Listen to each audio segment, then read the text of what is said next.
Mainstream media might be shills for the Chinese Communist Party, but I'm not. While the left keeps spreading moralistic nonsense, President Trump is passing badass policy to put America and her people first.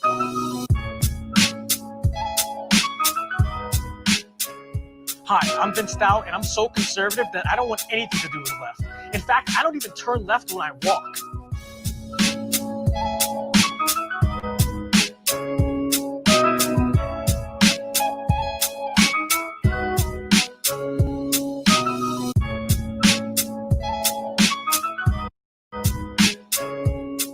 If we're spreading this conservative message and people like Vince Dow spread the message really well, and the young people get access to this message, you're going to start doing more research and looking into these subjects.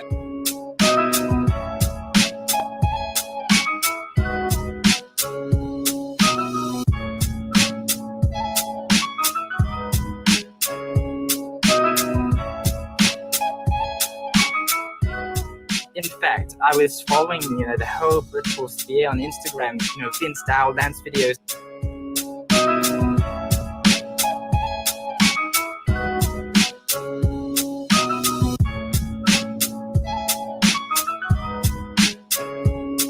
The more we have people like you can be able to counteract all the BS that they spread in school today, man. So you guys are just as important, man. Don't ever think otherwise. Yep.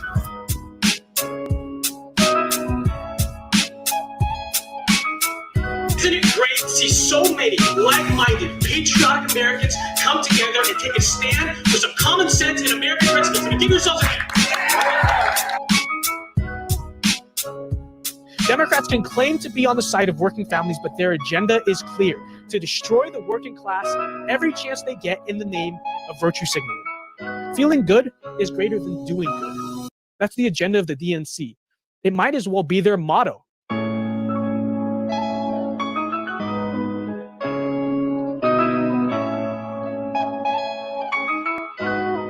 Mainstream media might be shills for the Chinese Communist Party, but I'm not. While the left keeps spreading moralistic nonsense, President Trump is passing badass policy to put America and her people first.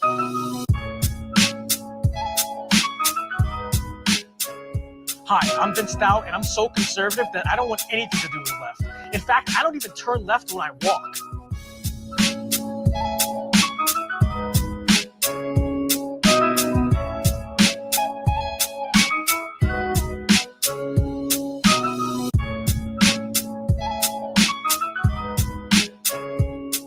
If we're spreading this conservative message and people like Vince Dow spread the message really well, and the young people get access to this message, you're going to start doing more research and looking into these subjects.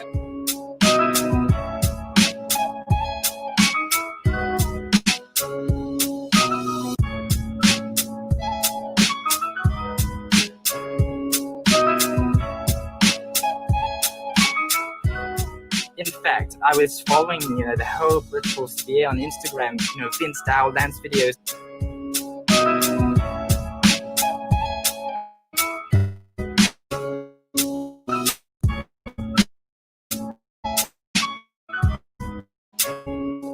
The more we have people like you can be able to counteract all the BS that they spread in school today, man. So you guys are just as important, man. Don't ever think otherwise. Yep.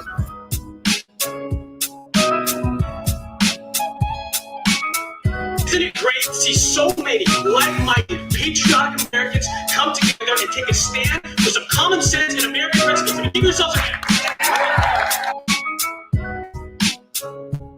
Democrats can claim to be on the side of working families, but their agenda is clear: to destroy the working class every chance they get in the name of virtue signaling. Feeling good is greater than doing good. That's the agenda of the DNC. It might as well be their motto.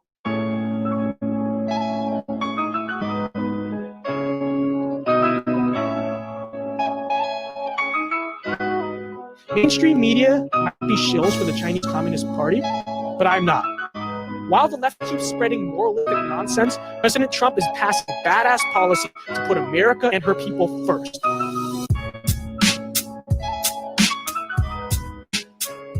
Hi, I'm Vince Stout, and I'm so conservative that I don't want anything to do with the left. In fact, I don't even turn left when I walk.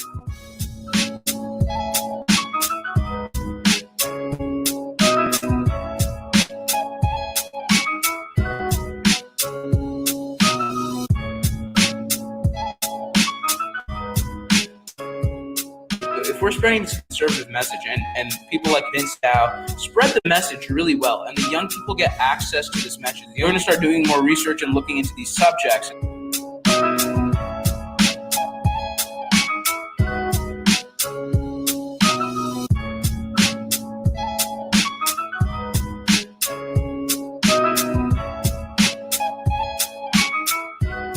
In fact, I was following, the whole political sphere on Instagram, Vince Dow, Lance videos.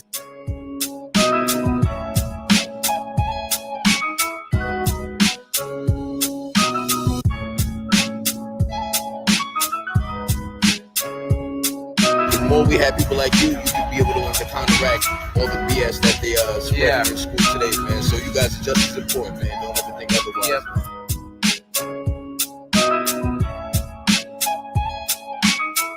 Isn't it great to see so many like-minded, patriotic Americans come together and take a stand for some common sense and American principles? I mean, give yourselves a hand.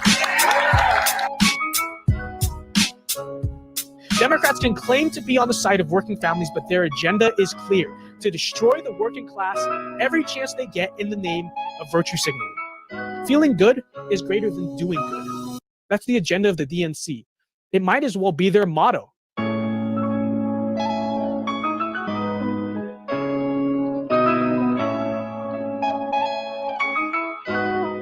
Mainstream media might be shills for the Chinese Communist Party, but I'm not.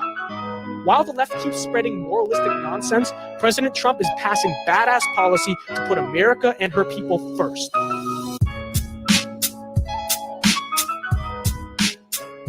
Hi, I'm Vince Dow, and I'm so conservative that I don't want anything to do with the left. In fact, I don't even turn left when I walk.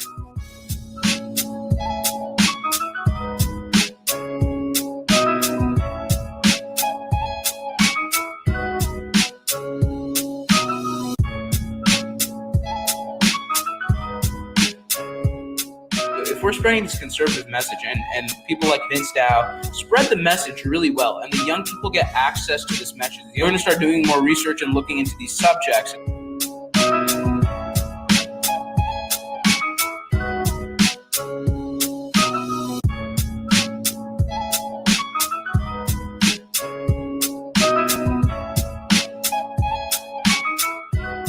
In fact, I was following, the whole political sphere on Instagram, Vince Dow, Lance videos.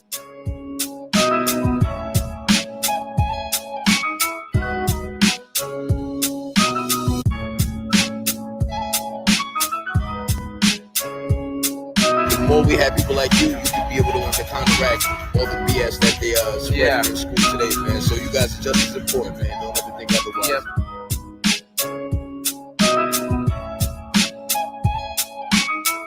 Isn't it great to see so many like-minded, patriotic Americans come together and take a stand for some common sense and American principles? I mean, give yourselves a hand. Democrats can claim to be on the side of working families, but their agenda is clear: to destroy the working class every chance they get in the name of virtue signaling. Feeling good is greater than doing good. That's the agenda of the DNC. It might as well be their motto.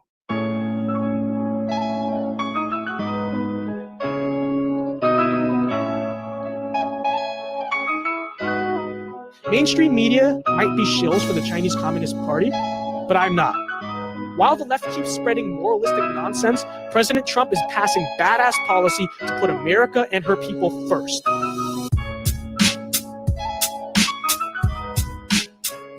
Hi, I'm Vince Dow, and I'm so conservative that I don't want anything to do with the left. In fact, I don't even turn left when I walk.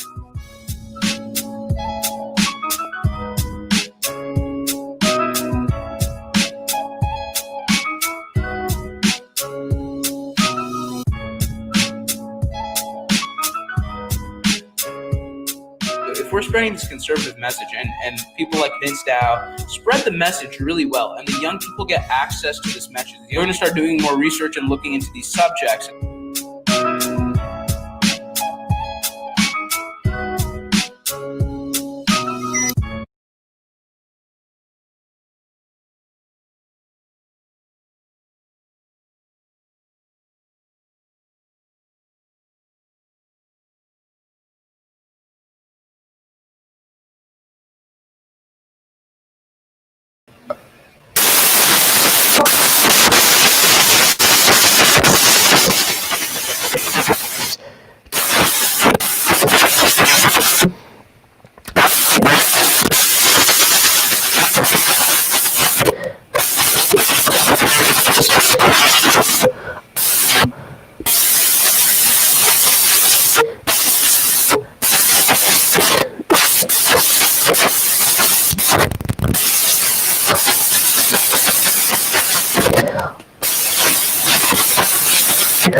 Audio.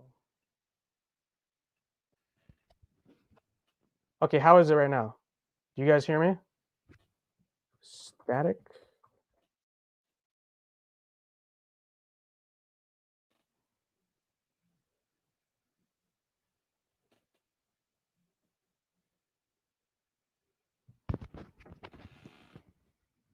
It works now? You guys hear me? Okay. That's good that it works now. Actually, let me plug this in real quick. Okay, we're good? Chat, we are good? Okay, we are good. Okay. Anyways, as I was saying, the reason why I'm using this mic is because I freaking broke the other one. Like I was, if you guys were on my stream Monday night, you know I was trying to take the mic out. Like I was trying to take the battery out of the mic, and I broke the damn thing. It turns out when I was trying to do it, I was yanking the mic so hard that I broke it. So it just doesn't work. I gotta get another one. So we're using this crappy lavalier mic right now. Hopefully it doesn't sound too bad. I know it's kind of muffled, but we're just gonna have to deal with it for this week. New mic coming in next week. I've spent like freaking over $300 on replacing microphones. Okay, I'm not very good at taking care of them.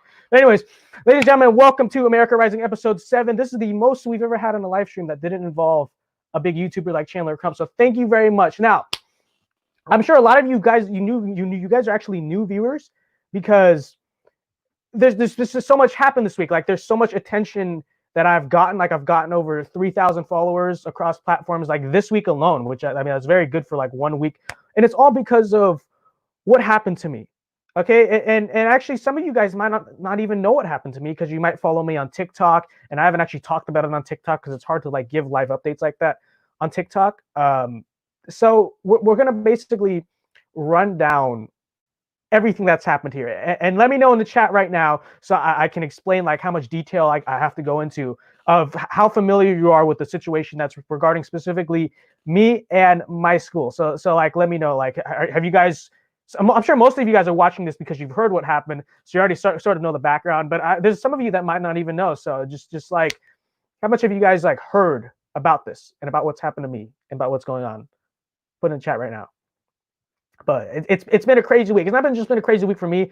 It's been a damn crazy week for our country. Okay, so some of you guys it's fairly familiar. So I'm gonna give the full rundown. Okay, but as you guys know, last week, ever since the riots have begun, I have been the most outspoken supporter against them, or anti-supporter, I guess I should say. I have been the most outspoken critic of rioting and looting and violence.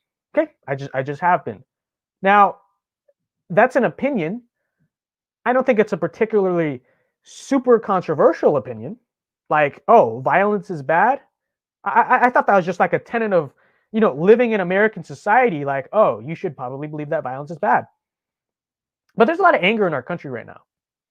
And I've been told by so many that you need to basically give into this anger. You need to understand why they're angry, blah, blah, blah. The angry. Okay. The real reason why people are so angry in this country right now is because of the media, and both the news media and social media. That is blatantly like what the bottom line. Because if you really look at the statistics, obviously what happened to George Floyd is terrible. He was murdered. Okay. Now, I don't think second-degree murder, by the way, is the correct charge. Not because I want to see this guy like get off easy, Derek Chauvin, by any means, but I just don't think there's enough evidence for a second-degree murder charge. Okay, but stuff like what happened to George Floyd is not a common occurrence in America. Okay, the data does not support the claim. And if you look at all the police killings of unarmed Black people in 2019, Tucker Carlson did a great breakdown of this. By the way, Jeremy asked Q&A during the stream. Yes, there will be a Q&A in the stream. Just leave your questions down right now. I'll answer them at the end. We're going to have a lot of leftover time because I haven't even like planned what the hell we're going to do with this show after I tell my story, because it's been such a crazy past few days. I've been trying to deal with the situation. But yeah, definitely go ahead. But as you may have like experienced yourselves, guys, on social media, the left has gone insane. Okay, and especially the younger left. I'm talking about millennials and especially like high school and college kids. They have been going absolutely freaking insane. Okay, like there's a lot of rhetoric on the internet, like we got to expose these racists or punch the racists, and they don't know who the people they're referring to are not even racist, to be honest. They're just people like me who think rioting and looting is bad. I mean, that's literally it. Or people who disagree with the narrative that America is fundamentally racist. For disagreeing that you think America is racist, you are now a racist. Do you see the oddness here? Like this, and this is just me giving context to what is going on in our country that something like this has happened. Okay, that what has happened to me has happened. So beginning last week, and if you guys tuned in my stream last week, or you guys just been following me before this incident occurred, you guys will know that I have been very gung-ho against rioting. Okay, but I haven't just been like saying intentionally in provocative stuff. Anyone who has followed me and has been listening to me knows that I've been giving some pretty logical, straightforward, like common sense arguments as to why rioting is bad. Okay, I brought up the moral argument that I brought up the argument that the government is actually handling the situation correctly, which if you want to uprise against the government has to have committed malpractice. They haven't done that. So I basically walked through all of that. I brought up how, within hours of this incident reaching the national spotlight, you had President Trump. The city of Minneapolis was already neck deep into an investigation, but you had President Trump announcing that he was going to get the FBI and the DOJ involved in the case of George Floyd. And one of the things I got in trouble for, I put trouble in quotation marks because I said nothing wrong and I will continue to say it. I got in trouble for saying that is getting the FBI involved, getting the federal government involved in something like this is very rare for an incident of such small scale. And then the people went crazy. They said, how dare you call George Floyd's death a small scale incident? Okay, but what they didn't realize is when I said that, all I was saying is that I'm not trying to place rhetorical value on the value of George Floyd's life. No, all I was saying was that usually, guys, the FBI gets involved in stuff like crime syndicates, political corruption, cross states, like huge drug cartels, gang violence. It's very rare that the FBI and DOJ feels the need to get involved in one murder that's like unrelated to any larger scheme of crime. Okay, like that's just the reality. And all I said was, hey guys, it's rare that the FBI gets involved, and that means that the government is taking this case of George Floyd seriously. So that was one of my cases against the riots.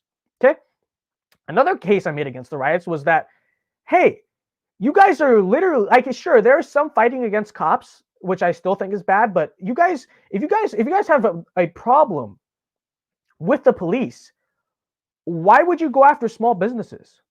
What do small businesses have to do with any of this? That was actually probably my main argument. My main argument was that no matter what your problem is with the police, I don't care how bad you think your problem is with the police, it does not justify destroying random people's businesses, especially small businesses, but all businesses, okay? For saying that, this mob that I am about to talk about considers me a racist. But catch the irony in all of this. Another argument I made about destroying small businesses is that, especially, see the rich areas, they can rebuild, okay? But in poor areas, in struggling communities of color, I mean, obviously both white communities and minority communities, but especially in struggling communities of color, you want to talk about the inner city or the ghetto, if you want to call it the ghetto, okay? Well, some neighborhoods are very ghetto, so I shouldn't put that in quotation marks. Like, there's such a thing as the ghetto, okay? There's such things as ghettos. But those communities are getting hit hardest by these riots, okay? The reality is, and we saw this in the 1992 LA riots, hell, we saw this in Detroit, I was told by people who live in Detroit. This happened in Detroit after the riots in the 60s.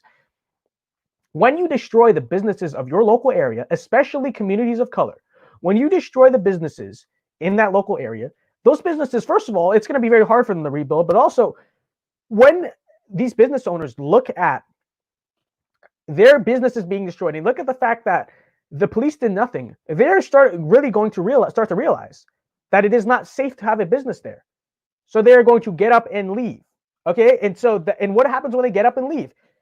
Economic opportunity leaves communities of color. Okay, the minority communities that we all claim to care so much about get hurt really badly by rioting. They're the hardest hit. Okay, rioting is most destructive, not towards rich white communities, but towards poor Black communities and poor minority communities. And that's just a reality. After the 1992 LA riots, we saw a mass exodus of businesses leaving the area. Okay, and they never came back. So we just saw the cycle of poverty. Everyone's cycle of poverty. The cycle of poverty got worse in minority communities. So these are the things I've said, and I just wanted to give some background as to like what exactly it is I've been saying. I have not been saying anything racist. I've not really even been saying anything controversial. Like, I think this is actually the least controversial I've ever been in my political career, because I've talked about stuff like the wall, you know, illegal immigration, economic policy, all these different topics.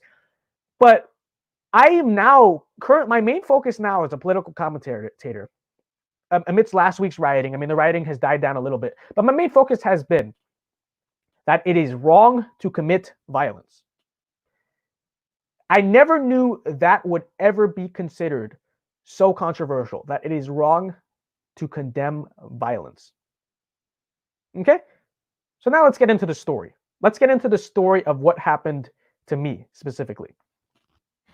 So starting on Wednesday or so of last week, this actually, okay, so this was on Tuesday. I'll run it all the way back. So as you guys know, I've been tweeting about the riots. I've been saying the rioting is bad. I've been giving logical reasons as to why the rioting is both morally wrong and also from a logical standpoint, literally is just counterproductive. And I haven't even been defending the police that much, okay? Because, and the main reason I haven't really been gung-ho, like, oh, Blue Lives Matter, all this stuff, is not because, like, yes, I absolutely respect law enforcement, but in order for me to defend police, I'd have to actually like come out and really make a big stand saying back the blue. I'd have to actually see evidence that the police are doing their job correctly, which honestly with these riots, they have not been. Like, let's be totally honest. Like, it's gotten better. Don't get me wrong. It's gotten a lot better later in the week. And that's why later in the week, I've given more and more praise to law enforcement. But at the beginning of these riots, the police literally did nothing. Like, they just sat there and watched as looters and rioters destroyed the store. So to give context, when this all started, I really wasn't even like praising the police. All I was saying, in fact, I was hounding the police for not doing their job correctly. Okay, they're not actually getting in, stopping these riots, stopping the looting, and it's gotten better. I think it's mainly gotten better because of the National Guard, not the police, but it's gotten better. Okay, it's gotten much better. But at the beginning of this last week, I was actually giving law enforcement a hard time. But what I was saying was that rioting and looting is very wrong and it needs to be put down, it needs to be stopped. Okay. So this girl from my school came on my Twitter thread, and keep in mind, she didn't follow me. So I don't know how she found me. Like, she literally had to have been maybe not her, but someone was stalking me. Someone was stalking my Twitter account because none of these people follow me. Okay. A girl from my school commented, basically like giving me a hard time for saying violence was wrong, giving me a hard time for saying that rioting and looting should not happen. Okay. So she gave me a hard time for this. And what I said to her was, because I was arguing with her for a little bit, but what I said to her was, listen, Twitter has a very short character limit. We really can't do a debate on here. If you want to debate this issue, whether it's police brutality, I don't even know exactly what she was mad at me about, but okay, if you wanted to debate police brutality or the rioting or whatever it is, just come on a live stream with me. We can do it on YouTube. We can do it on Instagram, but come on a live stream with me and let's debate. She said no. Okay, and the reason she said no is because she knows I would have absolutely destroyed her. Like that's the real reason she said no. Okay, but what she told me was, I don't need to defend the right of the Black community to defend themselves. And I was like, what? So first of all, she literally basically was saying that destroying private businesses was the Black community's way of self-defense. Okay. But then she prefaced that as saying this is some absolute right, like Black people in America, because they are oppressed or whatever, have this absolute right to destroy people's businesses. So wait, okay. But before I go on with this story, put in the chat right now, who is the controversial one? Okay, because I'm apparently king of controversy now. Like, I literally changed my Twitter name to King of Controversy just because of just how satirically mad people were at me for saying such benign things. Put in the chat right now, who is the controversial one? The one saying that you should not destroy private people's businesses and light random buildings on fire for no reason, or the person who is saying that that is somehow the way that Black people defend themselves by destroying random private property? Who is the controversial one, me or the girl from school? Put in the chat right now. Exactly. That's what I thought. Okay. But she basically just shot down my offer to debate, and that's whatever. You know what? That's fine. Okay, you don't have to debate me. I thought it was done. Like that was that. Okay? That was that. All right. Very next day, this kid at my school, should I say his name? I don't know if I'm even allowed to say his name. So, I won't say his name. Okay? Like, you guys can go on Twitter and figure out who it is, because they haven't deleted any of their stuff, which is sort of their fault. Don't go harassing him. I'm not endorsing that. I'm not condoning that. But this kid from my school just tweeted at me. Like he just tweeted at me for no reason. Like, again, he didn't follow me. Okay, so I'll again say that these kids from my school are literally stalking me, because none of them follow me. Like literally none of them follow me. Okay, so they've just been digging up. They've just been like stalking my Twitter account. So he digs up this tweet that I tweeted like hours before. So I don't know why the hell he's stalking so much. And he tweeted out some response to. So he tweeted out some response to it, which I'm not going to go into details, but it actually was inciting violence. So the response he had to my tweet was an incitement to violence. Okay, but this kid. He's very popular with the left-wing social justice mob at my school. Every school has left-wing social justice warriors, and they're all like a big clique. Very popular. So starting over the course of the next week, I was harassed online. Okay, I had a huge mob of left-wing social justice warriors attacking me on Twitter. Now, keep in mind, it wasn't civil attacks. Like, they weren't like pointing out why I was wrong. No, instead they were literally just like insulting me. Okay, like they made fun of my acne. They insulted my family. They even made up false, and the kid who started this even made up false sexual rumors about me. Okay, about me and another girl. So he brought this other girl into it that he didn't even have, who was my friend, who didn't even have anything to do with the situation. They brought her into it and basically said that we were gonna have sex while she was in a relationship. So they literally just made up a freaking false sexual rumor about me and started spreading that online on social media. And they said all these things. Now, keep in mind, they are my classmates. All of these things constitute cyberbullying by my school district's policy. Okay, they told me to shut the up. Nobody loves you. They made fun of my acne.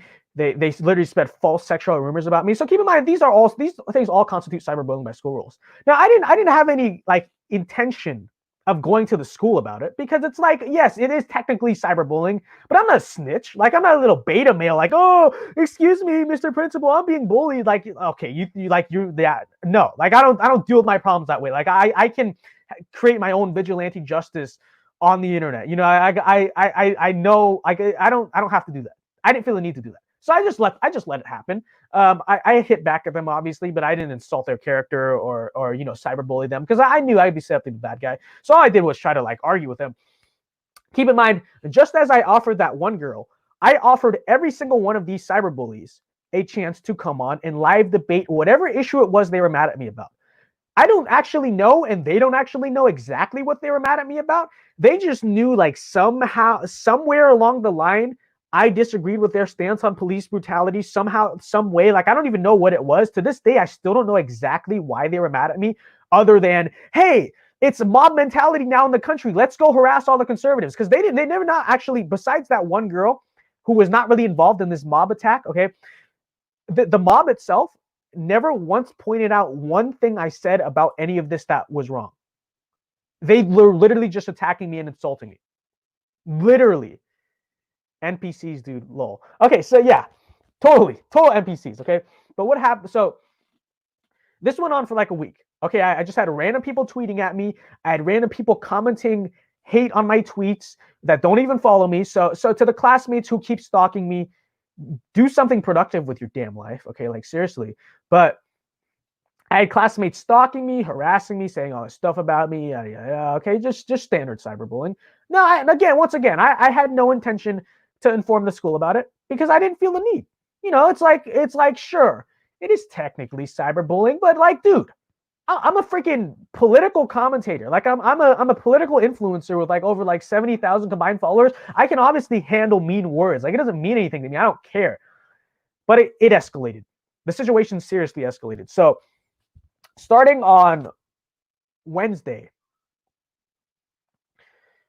Tuesday night, actually, starting on Tuesday night, a girl posted on her story, basically, email where she basically revealed that she had emailed the principal about me. Okay, and so here's what she attacked me for. Here's what she emailed the principal about. She basically said, like, it was so confused. Like, I'm confused right now because I literally still don't understand what exactly she was accusing me of. Like, she literally just was emailing this principal complaining, there is a kid with conservative beliefs on campus, and I don't believe that's okay. Like, that, because she posted her email on her story. That is the literal premise of her email. Like, that is the literal argument in her email. There's this conservative kid, and he has bigoted beliefs, and that's not okay. He shouldn't be allowed to go to our school. That's literally what the argument of her damn email was. Okay, so she posted that, and she posted all this stuff about me. She also told me to shut the F up, and she didn't censor the word. But again, like, that also would constitute cyberbullying at school rules. Like, by school rules, like, you can't just cuss people out. Okay, like you can't cuss out your other classmates. Like, that is technically cyberbullying. Okay, inciting a mob to go and attack me is cyberbullying. Okay, all these things are cyberbullying. But so they got the school involved. Okay, they got the school involved. Then the very next day, I was doxxed. I was doxxed by a kid at my school. This kid at my school has, I mean, he doesn't have as nearly as many Twitter followers as me. I'm the king of social media at my school. But he has quite a few followers, and he has a very active Twitter base. He tweeted out my address on Twitter with the obvious intention of trying to humiliate and, you know, drive a mob against me. And this one's just, see, I'd love to say it was just one kid, but there were several classmates on that thread who were basically praising him, saying, haha, you're hilarious. This is awesome. Yes, yes. King, you're the king, commenting the king emoji. I had so many people on this damn thread praising what he did. Okay, and let's stop acting like he acted alone. Like, obviously, he was involved. The mob really incited him to do this, because he wasn't really involved in the mob, but he was incited to do this by others. So he tweets that out. Okay, so the class, so this is at the point where the mob, like, officially got out of hand, because they're emailing the damn school about me the night before, and they literally freaking doxed me. Okay, my own classmate. Like, this wasn't some random guy in Idaho on a hacker computer, like, doxing me. This is my freaking classmate. He did it on his, and this is where he really screwed up. This is where he screwed up.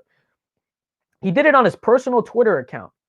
Like, it literally took 2 seconds. Like, oh, we ID'd him like that. Okay, like he linked his Instagram, so we knew his first name, we knew his picture.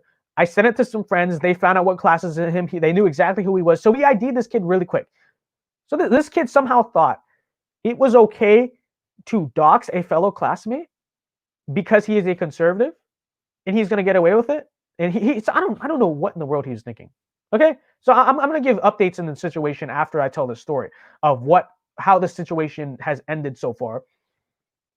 But yeah, kids at my school were so mad at me that I was a conservative that they doxed me. Let that settle in. They literally leaked my home effing address online. And keep in mind, I actually live kind of close to my school. So like, without exaggeration, like, okay, our family safety is in serious danger now. Like, I'm not even like, you know, it's just what it is. Like, we're actually in a great deal of danger now because of what this kid did. But it is what it is. Okay, so simultaneously, while this was going on, there was also an email campaign going on with the mob. I'm calling them the mob because that's what they are. They're the angry mob of kids emailing the principal, and they're like posting this on their story, like, go email our principal. Here's his email. Go tell him. Emailing our principal, trying to tell him that I should not be allowed to speak at graduation because I'm a conservative. So to give context, I'm a junior, but I'm the #1 rank in my class. Okay, so if that holds, and I'm the #1 rank by like 2 AP class, like 2 whole AP classes, so that's 2 extra GPA point boost. It's pretty. I'm pretty sure I'm going to be, #1 top of the class by next year, right? So they knew this, so they were emailing the school saying that I should not be allowed to give the valedictorian speech because I am a conservative. They said stuff like, "We don't want someone like that." Like that. What the hell does that mean? Like that? It sounds so bigoted, right? Like people like that. Like, what does that mean? People like that. Okay. Anyways, basically saying we don't want a person like that representing our class. Like, conservatives should not, even though Vince is the valedictorian, he should not be allowed to speak because he is a conservative. We had a mass email campaign by students basically calling for me to be stripped of the right to speak as valedictorian because I'm a conservative. What I think is hilarious in all of this is that these kids who are doing this, and this is not an insult to them, like, you can try as hard at school as you want, I'm not calling you stupid, but the kids who are doing this are not any like academically near where I am. Like, I'm in all AP classes. They're mostly like honors and regular classes students. And so it's just like,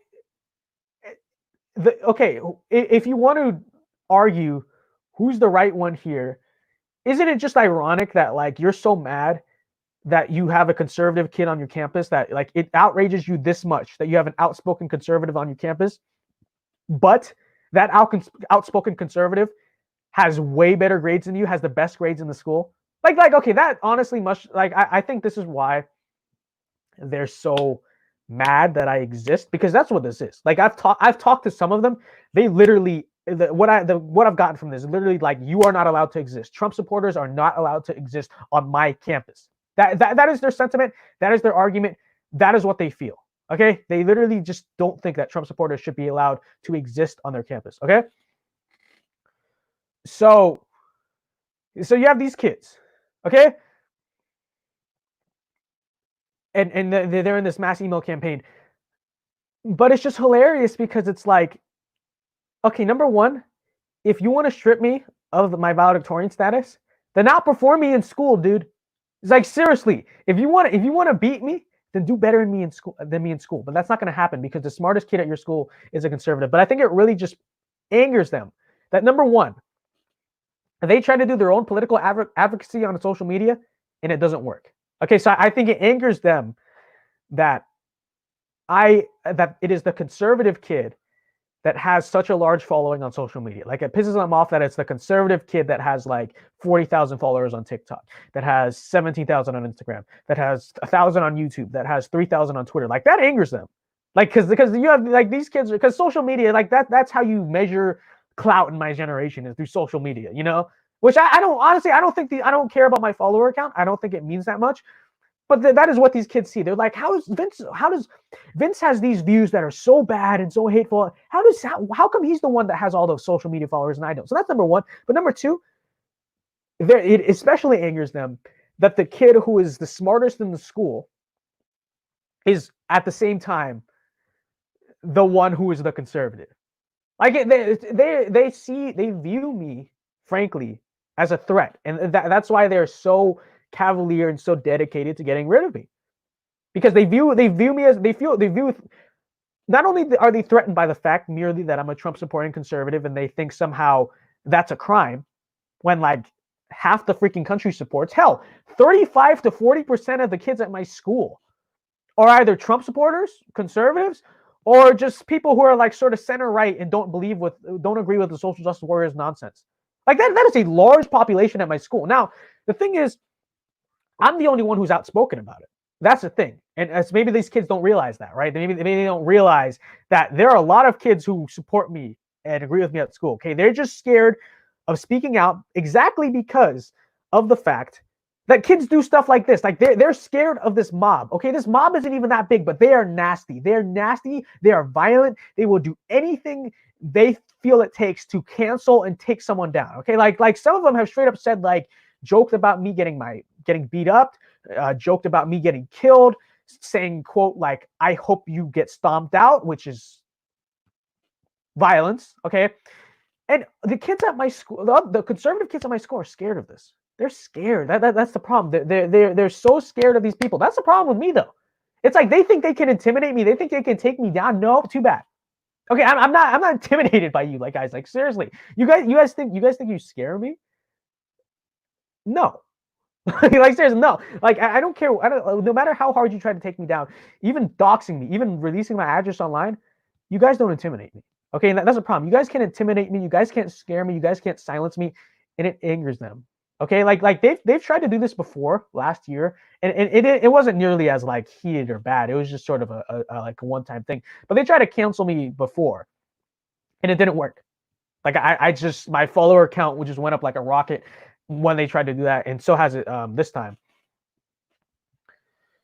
Here, Seth says, them squeaky voice. There's nothing close-minded about shutting out our ideas that make us scared and uncomfortable. Yeah, exactly. It's absolutely ridiculous. But I mean, think about this, though. Like, you sort of have to understand how they feel, because when your worldview is literally that it is a threat, it is a physical threat. Like, speech is violence. Like that's their worldview. Like, people who disagree with me are literally a threat to my safety. When that's your worldview, man, it must really anger you when the outspoken conservative kid that never shuts up about conservative politics is the one that has the most social media followers at the school, is the one that has the highest GPA at the school. Like, seriously. Like, I mean, I am the king. That's why they always try to swing at me. Okay, like, I have the biggest social media influence at the school. I have the best GPA at the school. Okay, but let's now I'm going to give you guys the update as to what happened with the situation. Okay, so obviously I was doxxed. This is a major thing. So I was doxxed. I had kids cyberbullying me, which I didn't really plan on getting involved in. But the kids who were cyberbullying me were literally like spreading sexual rumors and all this stuff. Those same kids were the ones who led the charge to email the school saying, I should not be allowed to speak as the valedictorian because I lack values. Like, I don't have the values. Like, seriously? Like, I'm a poor character, and that's why I shouldn't get to speak at graduation, when they're the ones who literally engaged in cyberbullying, when literally spread sexual rumors about me and another girl who didn't even have anything to do with this. But I'm the one who's a poor character. Okay, so we have those kids, we have the cyberbullies, and we have the mass campaign at my school to get me removed as the valedictorian speaker. Let's start off the bat. The kid who doxed me. What happened? So obviously, like anyone should, right when I saw that tweet, I reported it to Twitter. Okay, and there are already like people on me, like making fun of me, like, haha, your address got leaked, all this stuff, you know, joking about me getting killed, all this stuff. It's all over politics, by the way. Like, it's like, and I don't even, to this day, I still don't know what exactly I said that they're mad about. It's literally just that I'm a conservative. Like there'd be one thing if I came out and said something like this one statement, because this is how cancel culture works. It'd be one thing if I came out and said this one statement that was like super duper racist or something like that. But it was literally nothing like that. It was literally just that I was a conservative, so they were going to cancel me. Okay, so you have the doxer. So my initial instinct, and a lot of you guys are saying, like, isn't it a crime? Isn't it a crime? I thought it was a crime too. I still think there is some legal basis where I can press charges. So we are still looking into that. But I was told, and I didn't actually go to LAPD, Los Angeles Police Department, but we have some like family friends who are cops and stuff. So I spoke to one who was a cop, and he's a high-ranking cop in LAPD. I spoke to another one who's school police for LAUSD. Both of them basically told me that doxing was not a crime.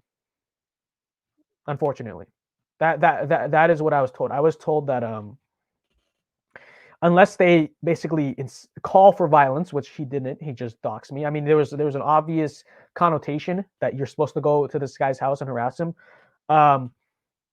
But I was basically just told, if they make threats on your life, you can press charges. See, that's the thing. None of them made direct threats on my life, even though releasing the address of a minor online with the obvious but not outright spoken intent that you need to go and harass or commit violence against this minor, against this 17-year-old minor. It's ridiculous that doxing isn't a crime. I mean, it's really ridiculous. But we went to LAPD. Apparently, we can't. But let's talk about the school. Let's talk about the school. So I reported this to my principal, and it's, let's just say let's just say that it's created a pretty big stir up, not just at my school, but at my school district. Like I don't know what details I can and can't give, but I will say that the issue is being handled. It's not just like a school issue. Like it's not just a principal giving him a slap on the wrist and saying, "Hey, you're not allowed to do that. Delete the post." Like this is going up. There is a high degree of disciplinary action being taken against my doxer. Okay, so he thought he could ruin me, but in reality, he just ruined himself. Bottom line, this is of course on top of the fact that, I mean, I never even told them to do this, but my followers, defended me against him, and so they were basically, going after him, telling him how wrong it was. But yeah, so let's just say the doxer is being taken care of. Okay, I had to go turn to my textbooks to school today. I was told by an administrator today, they're like, "Oh man, this is a very big deal." Like in terms of this, like it's not just, it's gone past the school. Like usually most disciplinary incidents at school are just handled by the school. This has gone past the school and all the way up to like the school district. Okay, so this is a very big deal. The kid who doxed me is going to have some problems. Let's just say that. I'm not going to give full details to everything, but justice is being freaking served for the kid who doxed me, for me, okay, in the name of me. So that's a kid who doxed me. Number two, the kids who just engaged in general cyberbullying of me, I filed complaints into them as well. And I never really wanted to do that. Like, yes, they are technically cyberbullying me, but I think like cyberbullying is stupid. Like, let's be honest, like the standard for cyberbullying is stupid. Like, okay, you can just block the person. I get that you go to school with them, but they were breaking school rules. I mean, by school rules, what these kids were doing was cyberbullying. I mean, it's targeted freaking harassment. Like all the stuff they said about me, all the rumors they spread about me, all the times they cussed me out, like that is cyberbullying. Okay. And I didn't plan, again, I didn't, for the gazillion time, I didn't plan to get the school involved, but the mob escalated the situation so much. So first of all, these kids were emailing the principal. So they're basically trying to get the school involved. So if you're going to get the school involved, my logic was, okay, let's get the freaking school involved. Okay, so if you want to get the school involved, then I'm going to tell, if you want to tell the school all the things that I've said, like they're trying to cancel me, like they're trying to bring up, hey, look, Vince said this, cancel him. You know, cancel culture works is so ridiculously idiotic, right? But they're trying to say, hey, cancel him. Okay, cancel him for this, cancel him for that. Okay. So I was just like, okay, if you want to bring up what I have said to the school, you want to bring that up to the school, then I'm going to bring up what you've said to the school, because what I've said in my political platforms and in my social media, nothing that I've said is wrong. Nothing that, it's literally just my expression of free speech. I'm expressing my political opinion. But you guys have engaged in targeted harassment and cyberbullying of me. You guys have insulted, I've never insulted any of you guys, but you guys have insulted my appearance, my family. You spread false sexual rumors about me and another girl at school. So I filed complaints to them. Okay? And don't worry that they are being handled as well. No need to worry about that. But let's talk about the valedictorian campaign, because I think that's the most like moving, fluid situation. Okay. So yesterday I met with my school's principal. Don't worry, this story has a happy ending. So yesterday I met with my school's principal, and I filed all these complaints, but I also asked them a little bit about the valedictorian situation, because there's there's like several emails were sent to my principal by students saying that because I'm a conservative, I should not get to make the valedictorian speech. My principal, the based Chad alpha male that he is, straight up told me, he said it in such like a lighthearted manner. He said, "Oh, Vince, I don't care about your political views. No, we don't care about your political views." He said, "If you are the number one rank, because this is how we do it at our school. If you are the number one rank, you will get to make the valedictorian speech no matter what. Everything." And he straight up said, like, everything you've said is free speech. Like, everyone has the right to their own opinion. Everyone is entitled to think what they want. And, you know, it's free speech. And he's like, my principal got several complaints about me. About things that I said, like, "Oh, this is racist." Nothing I've said has ever been racist, but "Oh, this is racist," or "This is, I don't know what, misogynistic." Like, I don't know, dude. It's just like, and, you know how these kids operate. Because I'm not even an extremist or radical figure. Like, for God's sakes, I'm an ambassador for PragerU in Turning Point USA. Like, I'm like literally like a mainstream. I'm literally just in the conservative mainstream. Like, I'm not like this like blacklisted radical figure or anything, right? So these kids have literally just been, they just think conservative opinions are illegal somehow, right? Like, having conservative opinions is against school rules. Like, that's just what they think.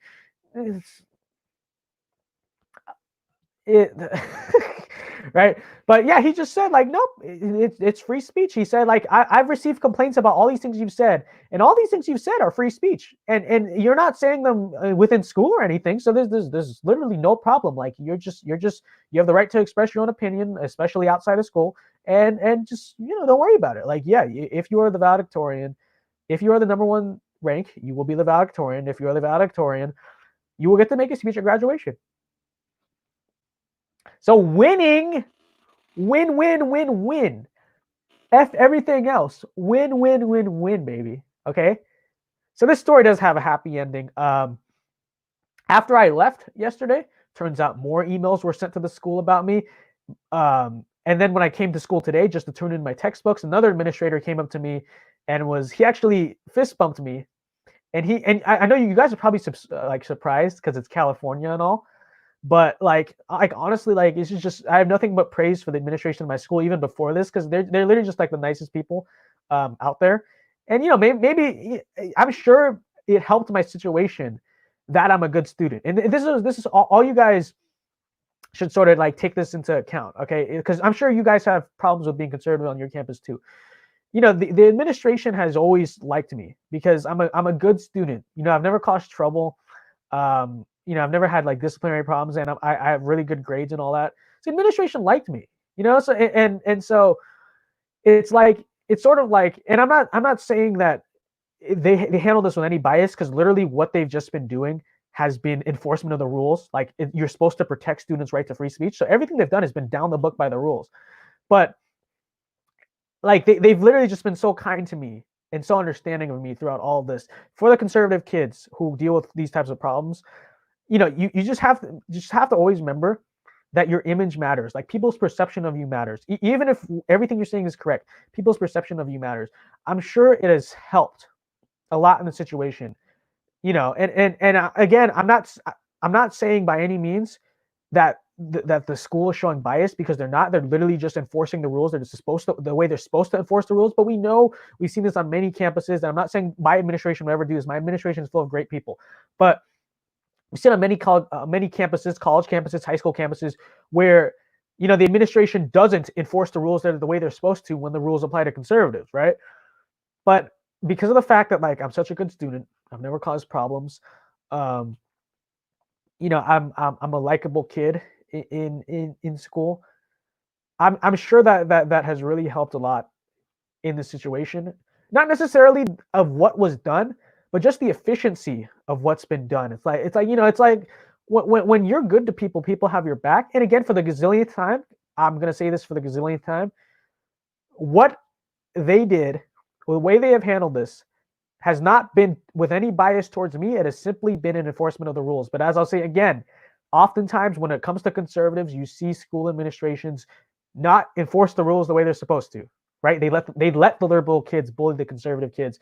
But if you're a conservative, like, I mean, you just do your best to always be a good kid, because something like this is going to happen to you if you're an outspoken conservative at some point.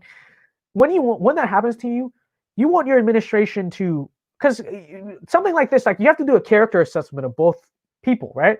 You want your administration to say, hey, you know what, he may be conservative and he may be a liberal, because most people who work in schools are liberal, but Like, this kid has good grades. He's never gotten in trouble. He's never caused problems. He's always been so kind to all the adults and stuff. It's like, people consider that. People consider who it is that they're dealing with. It's like, if you get on the good side of people, and again, I'll say again, they have handled it. It's not had anything to do with that. But if you get on the good side of people, just as general advice to conservative students out there, just do your best to always be the good guy. Always be known as the good kid, the goody two shoes who never causes problems, because you might need people's help later on, and you want people to know you as that. Okay. I love this comment. They're jealous someone legitimately meritorious is representing their school. Yeah, I know. Because okay, political affiliation aside, like I just not to brag at all, but I think what I do is pretty impressive. Like, not only do I have the highest GPA out of my school, I have a 4.7 GPA, right? But like I have all this outside stuff. Like, if you want to talk about who is qualified to make a graduation speech, hell, I've literally spoken professionally on political campaigns, and I've spoken, on college campuses for Turning Point USA, right? So, like, I'm pretty damn qualified to actually like represent this class. Okay, politics aside, or the fact that I'm a political commentator with like thousands of followers.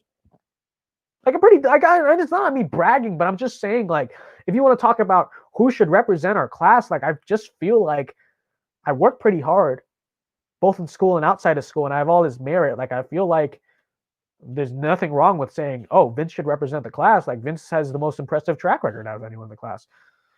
Wow, a 4.7. Yes, I have a 4.7, guys. Wow, everyone's shocked now. Ooh, 4.7. Oh, yeah. Honestly, I could work a lot harder in school, but no one has to know that. Okay. But anyways, yeah, I was assured by the administration. Win, guys. I was assured by the administration that your free speech is not going to hinder you from making your graduation speech. Okay. And I'm sure, so this is a win. And we won this, guys. Okay. But it's not over. Like, we won the battle, but we didn't win the war. Okay. So the kid who doxed me is being taken care of. My bullies are being taken care of. We'll make sure that they receive the proper discipline that they need to receive. But I just know for a fact that this valedictorian battle is not over. Okay. They might give up on it for a little while, but they're coming back. Like, I know next school year they're coming back. One student, and I didn't report her for this because she didn't say anything wrong, but one student did already talk about, like, oh, I'm going to get up and leave during his speech. So I wouldn't be surprised if all this mob of kids tried to stage a walkout, like, during my speech. That'd be pretty comical. But I think they might either try to stage a walkout or boo during my speech, like the way they did for, was it Betsy DeVos? There's one graduation I remember, like, they booed her, right? So I get the feeling that might happen. I get the feeling that maybe the kids will stage a walkout or try to protest before graduation, basically saying, you cannot allow this to happen. It's just one of those protests. But my administration so far has been very cavalier, very gung-ho, telling me that it's like, your right to free speech, Vince, will be protected. Okay, they have guaranteed that to me. God bless them. They're amazing people. They've just been so kind to me all throughout all my high school career. Not just handling with this, but just in general. Like, they're literally just the best people. I'm sure they don't agree with my politics, but that doesn't matter, right, guys? It doesn't matter. It's just like, they have just been treating me with basic human decency and protecting my student rights like they're supposed to. That would be funny. Imagine, you know what? It would be pretty damn memorable if they staged a protest in the middle of my speech. I was talking with my mom about this. I was like, what should I do if they did that? Should I, like, I was thinking, like, I should have this one-liner where I, like, roast them, but my mom told me I can't do that. Okay, so I'm not gonna do that, guys. Don't worry, I'm not doing that. But she because I was like, okay, if people are, like, booing during your speech, don't you think you should, like, call them out? Like, hey, like, seriously, guys, like, that was what I was gonna do. I was gonna basically call them out, like, like, you shouldn't. Why are you guys booing my freaking speech? Like, that's not right? But I guess I'll just have to ignore it, and just wait for them to stop booing and keep going. I'm sure the administration will have my back, so that's not much of a problem. I need a bodyguard. Yes, I probably do need a bodyguard at school. I would not be surprised if I get jumped next year. Like, I would not be seriously surprised. As I'll say for the gazillionth time, I will not be intimidated. Okay, and if for some reason people from my school are on the stream, because I know you guys stalk me. You guys really stalk the hell out of me. Like, okay, but if for some reason people I know are people from school are on the stream, you're not gonna intimidate me. You're not gonna silence me. You're not gonna stop me. Okay, you might think like seriously. Here's an important key message I have. You guys seriously picked the wrong person to mess with. Okay, if you're gonna bully someone. Just general advice, guys. If you're going to bully someone, don't bully a conservative influencer on social media with thousands and thousands and thousands and tens of thousands of followers. It's probably not going to work out well. Like if you're going to try to ratio someone and cyberbully them on social media, you probably shouldn't bully someone who has a lot of fans. Like, what do you think? How do you think that's going to work? But on top of that, if you're going to try to silence someone, if you're going to try to intimidate someone, don't do it to me because it's not going to work. Okay, like I'm not freaking going anywhere. Like this is just alpha. I have a catchphrase in real life. Like I say this all the time. Alpha moves only. Like I'll do something, and afterwards I'll say alpha moves only, boys. Like I don't back down. Like, I'm not going to back down just because you dox me or criticizing. Hell, I wouldn't even back down. You could punch me in the face and I won't shut up. Okay? Like, I'm feisty. Okay? Someone commented on my post. They said, yes. Like, when I said I wasn't backing down, they said, keep being feisty. Like, yes, I am damn feisty. Okay? I'm fiery. Like, I'm a freaking firecracker. Okay? And I'm not even, honestly, of all the conservative kids and stuff, like, I'm not even that outstanding in terms of just being, like, feisty like that. But I'm kind of a loose cannon, a firecracker. I'm not backing down because you freaking intimidate me. Like, yeah, thank you very much. Alpha moves only. I'm writing that down. It's a model for life, not just for politics, but for life. Because when the only way, I'm sure Donald Trump has said this to himself before. Maybe not like word for word, but this is his mentality too. The only way you can like win at life is by making alpha moves. What other type of moves are you gonna make? You gonna make beta moves?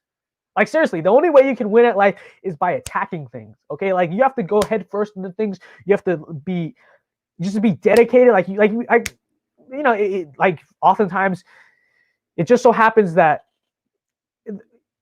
the worst if you ask someone something, you ask someone for a favor or whatever. The worst they can say is no. But it's better to ask them than to not ask, because let's say you need a favor from someone. It's better for you to ask that person. And maybe they say no, but there's a chance they say yes. If you're scared to talk to them, if you don't ask them, then they're going to say no regardless. And it's never going to happen, right? But yeah, definitely alpha moves only. Remember that, guys, okay? But that is my motto. So you're not going to freaking intimidate me, okay? You're going to stop me. You're going to silence me. But these classmates seriously thought, poor fools, seriously thought that doxing me was going to stop me. They thought that it would silence me, that I'd be scared to post about politics ever again, that I just cower into my corner, and they thought they would win. Well, boy, were they freaking wrong. Because of the fact that this happened, because of the fact that this mob came after me, because of the fact that this mob tried to destroy me, not only has the mob destroyed themselves in that they've literally gotten all of themselves into trouble for what they've done because they took it too far and I had to report what they were doing. But on top of that, they just failed. Like seriously, they just straight up failed. This week I've gained 2,000 followers on Instagram. 2,000. I have 17,000 followers in total. It usually takes me like a month to literally just gain 1,000. I gained 2,000 followers on Instagram in the span of a few days. I gained 1,000 followers on Twitter. I was live on the PragerU Instagram account with Will Witt. I got retweeted by Will Witt. I got followed and commented on my tweet and praised by Scott Pressler, Elijah Schaefer from Slightly Offensive from Blaze TV offered me. He said, if your school stops you from making your valedictorian speech, you can come on my channel. I'll give you the platform and you can speak on my channel. So I've gotten huge, ridiculous love from the conservative community. But the one thing that they did not do was destroy me. In fact, they did the opposite. Okay, literally, this is one of thanks to the idiots who thought they were going to take me down. This has been one of the best. This has been the best single week I've ever had on social media. And again, as I say, and I mean this genuinely, I don't care that much about followers. But if you want to talk about trying to destroy my influence, trying to take me down, trying to ruin me, trying to stop me, you guys literally, it's like a boomerang. Okay, you guys literally just boomeranged yourself in the face. You guys thought, oh, well, I'm going to cancel Vince. No, Vince just canceled you. And he made himself far more popular in doing it. We have 34 people on this stream. We had 60 earlier. We're probably going to get up to like 40. That's the most I've ever had on a YouTube live stream. Okay? And it's all thanks to you. So to my haters, to my doxers, to the classmates from school who thought that bullying me was going to stop me, thank you. Thank you. Because not only have you ignited a fire in me, like thanks to you guys, thanks to your intolerance, thanks to your hatred, thanks to your bigotry, I now see why it is twice as important to stand up for what I believe in, and stand up for what is right, stand up for what's on the right side of history, stand up for what's on the right side of God. Because not only have you ignited this fire in me, not only have you really made me, because honestly, this coronavirus stuff, like I will always be passionate about politics, but it's got kind of boring. Like I wasn't that passionate about. You guys have single-handedly made me super passionate about politics again, because I was reminded of just how crazy and insane our opponents are in this political spectrum. Okay, so thank you for that. But on top of that, not only again did you guys get yourself in trouble, but you also literally just made me so much more popular. Like my Twitter account was dead. Okay, like my engagement on Twitter sucked. Right after I was doxxed, all of a sudden I actually get engagement on Twitter. I got 2,000 followers on Instagram. Nice job, guys. Again, I'm not saying these things to brag. Like I don't walk around like, oh, look at me, I have 17,000 followers. Like sometimes I'll use it to my advantage, because people respect you if you have followers. So if I'm in a negotiating state, like I need something to my advantage, like I will try to bring it up. But generally speaking, like I don't care about followers. I don't carry myself like walk around like Conor McGregor because I have the most Instagram followers at the school. No. But if you want to talk about trying to destroy my influence, trying to destroy me, you failed. You not only failed, it just straight up backfired on you. You guys did the exact opposite. So thank you. Thank you very freaking much. Thank you very freaking much. All right. But you know why this happened? Because I didn't back down. All right. So I know a lot of conservative kids have been telling me similar things that have happened to them. That is the key. You cannot back down. Alpha moves only. Someone does that to you, you make an alpha move. So some of those things, because what they want you. You cannot let these people win. These people are insane. They are psychotic. They want to destroy you. You cannot let these people win. What these people want to do is shut you down. You cannot let that happen. That is how you let the left win. This is how so many conservative kids let the left win. Is they'll say something conservative, they'll post something on social media, and then a bunch of kids attack them and they take it down and they never talk about politics again because they're scared. You can't be scared. All right, our country is on the line here. If you really care, and before all this happened, I have said, like, you know what, I understand it.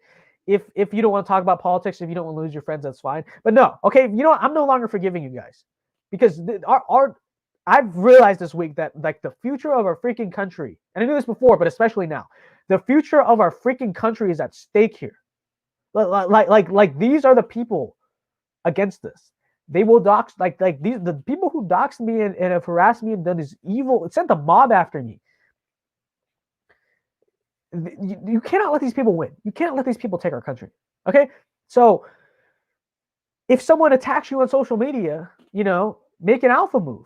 I'm not saying go attack them back. Don't do that. You're gonna get in trouble. Okay, because even if this is how it works. All right, the rules don't apply the same to liberals and conservatives. A liberal can attack you first, personally insult you. You personally insult them back. You're the one that gets in trouble. Don't do that. But do make an alpha move. All right, listen to me. Alpha moves only. You got to be an alpha. Conservatism is for alphas only. You don't have an alpha mentality, you can't be conservative. Make an alpha move. And whatever that is, whether it's report it to the school and make sure the kid gets in trouble, make sure the kid pays for what they did, do that. Or just expose the fact that you're getting bullied on social media and use it to expand your own platform.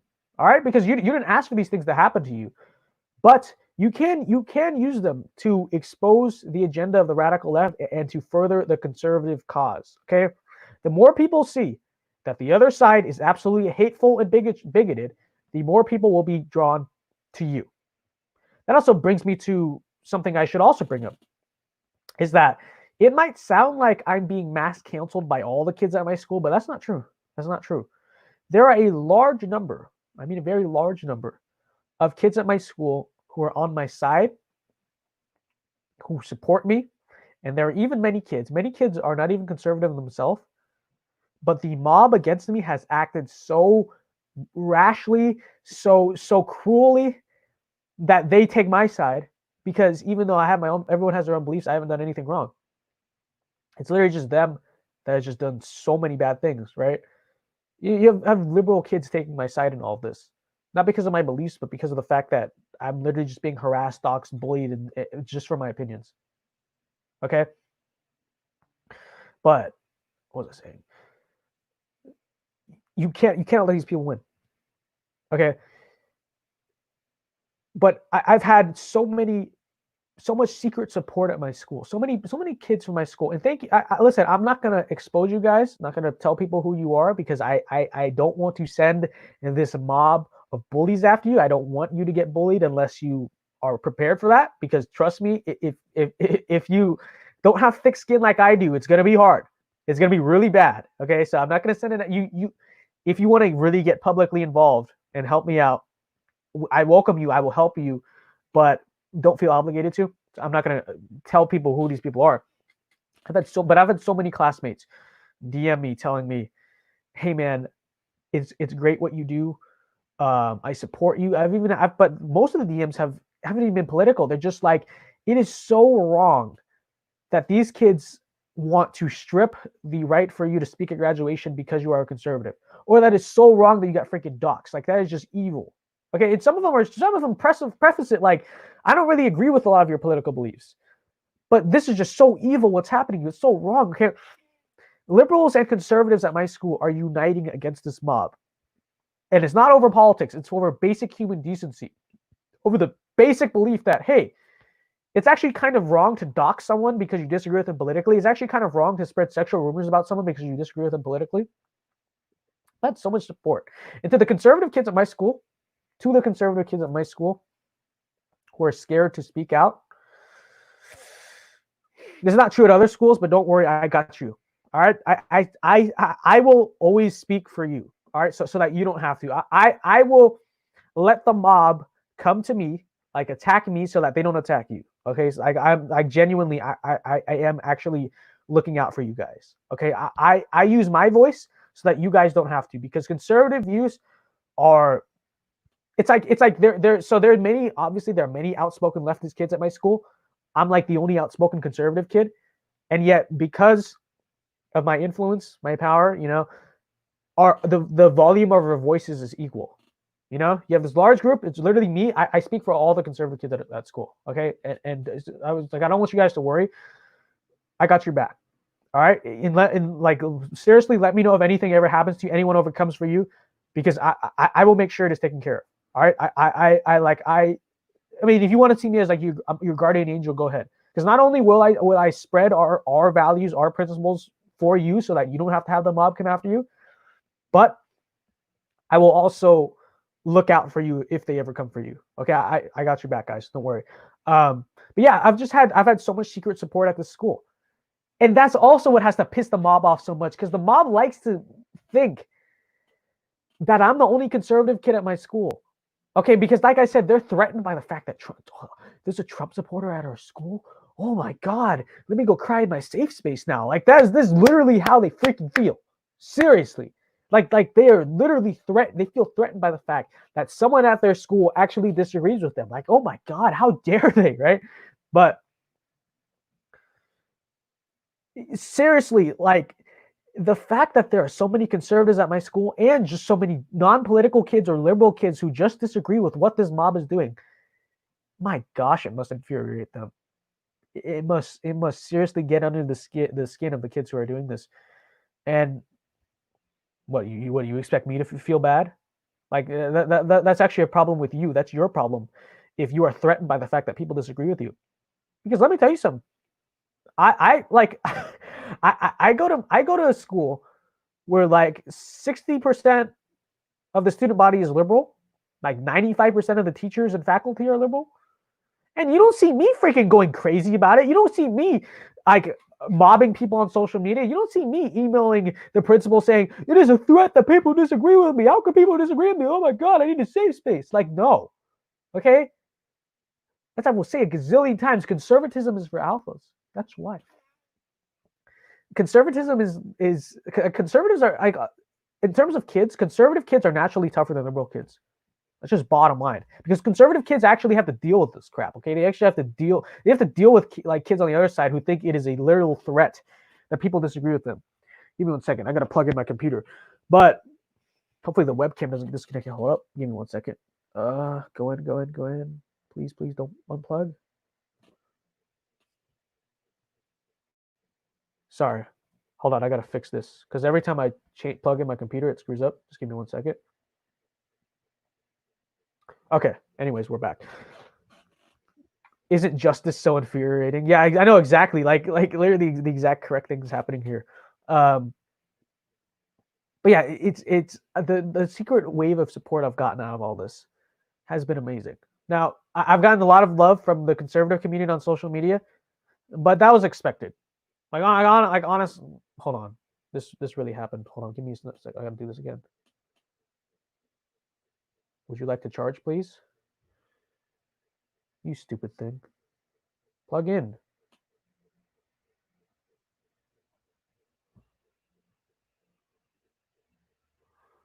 Okay, that is... Hold on.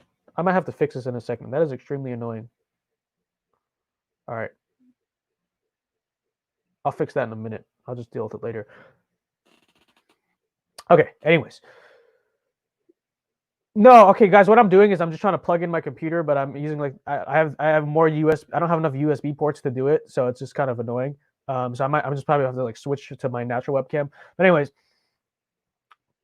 the wave of support I've gotten is freaking amazing from kids at my school. Okay, like also to the mob. I want you to know that there's so many kids, even liberal kids, who think what you're doing is disgusting, who think what you're doing is morally abhorrent and wrong, who think that just because someone disagrees with their political views doesn't mean they shouldn't get to speak at graduation. Just statistically speaking, in terms of like who are the top kids at the school, the reality is that all the other graduation speakers most likely will be liberal kids. Okay, so why does it threaten you so much that one conservative is one of the speakers at your graduation? Everyone else is speaking is liberal. I mean, and it's not like anyone who would use has ever made a graduate. I had no intention of making my graduation speech political. In fact, I wanted to make it about unity. You know, I wanted to have a uniting message that everyone could agree on. But I guess the fact that I'm a conservative means I shouldn't be allowed to speak. But you know what? There've been so many kids who've been on my side in all this, and thank you all. There have been kids who have been sending contrary emails to my principal saying Vince is a good person, or Vince should not be silenced for his political views. So to all the people who have been supportive of me, thank you very much. By the way, guys, we're gonna do a Q&A at the end of this stream, so make sure you drop your questions. We can just chat about whatever you want. So go do that. Q&A. We talk about whatever you want. But yeah. This whole experience has been absolutely insane. By the way, guys, a lot of people have made the offer. I'm not saying you necessarily. A lot of people made the offer to set up a GoFundMe if I needed legal fees. Obviously, from what I told you about LAPD and all that, I don't think I'll be able to press charges, so I won't be needing legal fees. But me and my friend Adi Banti have set up a fund for conservative kids across America because, listen, this isn't about me. All right, this is not just about me. This is about us. This is about our movement. What happened to me is not exclusive to me. Like I know, and I've been told, and I knew this before, that this has happened to several conservative kids. There's so many conservatives students in this country where the same exact thing happens to them, but they don't get justice. Okay, they don't have an administration that plays by the rules and does the right thing. There's so many kids who don't have a platform where they can share these stories.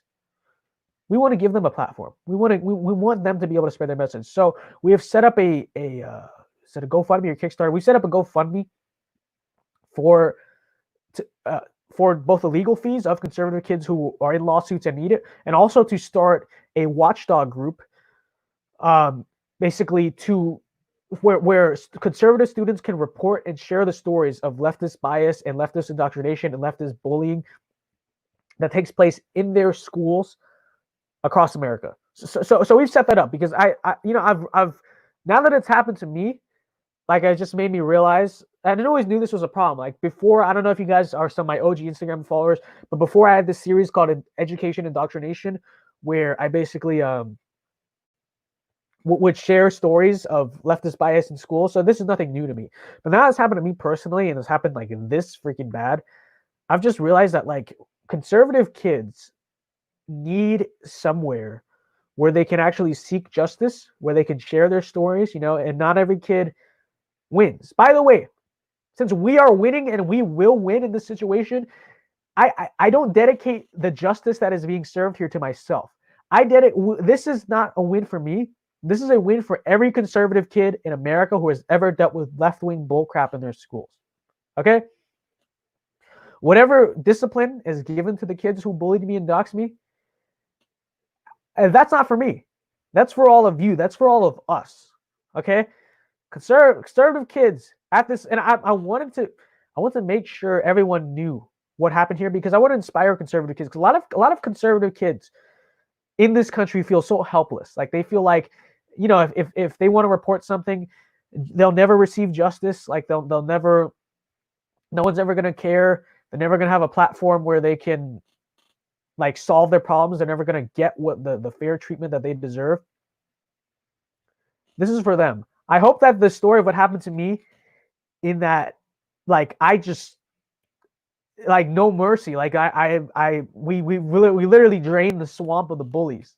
Okay, the fact that I got justice, I want that to be inspiring to all of you. That when this stuff happens to you, and it will, it's not just might, it will. When this stuff happens to you, don't back down. You strike back twice as hard. You make an alpha move. All right, you don't cower in your corner. You don't just go cry about it. Never cry. Okay, Cobra Kai quote from John Kreese, the Karate Kid, Cobra Kai. The moment those tears leave your eyes, you lose. Never freaking cry. All right, don't cry about it. Don't whine about it. Don't just be sad about it. Strike back. Make an alpha move. Get justice. Go after and get it. Okay, and if your school administration is not cooperating, let me know. All right, DM me on Instagram. We're actually trying to set up an organization where we have, like, an organized structure where we can do this. But let me know. You guys need to realize this. We have a community. There's a community of so many people out there. They might not know you, but they're willing to support you. They're willing to make sure you get justice. Reach out, okay? We will call the school. We will email the school. We will bring this to the media. We'll bring this to the press. We will make sure that the world knows what happened here, okay? Like the school might think, oh, it's just one conservative kid. If they think, oh, it's just one conservative kid, screw him. We're not going to deal with him or give him justice. Okay, if that's the way your school thinks, then we'll get national attention on your school. We'll get the community to go after them. We'll email your school. We'll take it to the journalists. We'll take it to the press. We'll take it to Turning Point USA. We will make sure you are heard. We'll make sure you receive justice. But I want this to be an inspiring message to all of you guys. Don't back down. All right, if you get bullied by leftists, if leftists do something against the law or that bad to you, don't let them win. All right, because that's how they win. That's what they want. They want you to feel bad. They want you to cower in your corner and never talk again, or never talk about politics again. That's what they want. Don't let them do it. Don't let them have that victory over you, okay? Because there are so many people who are willing to make sure you get justice. Go do it. Again, make an alpha move. 100%, okay? So I want to share one last aspect of this story. And I was supposed to talk about this when I was talking about everything else, but kind of just like forgot. Okay, so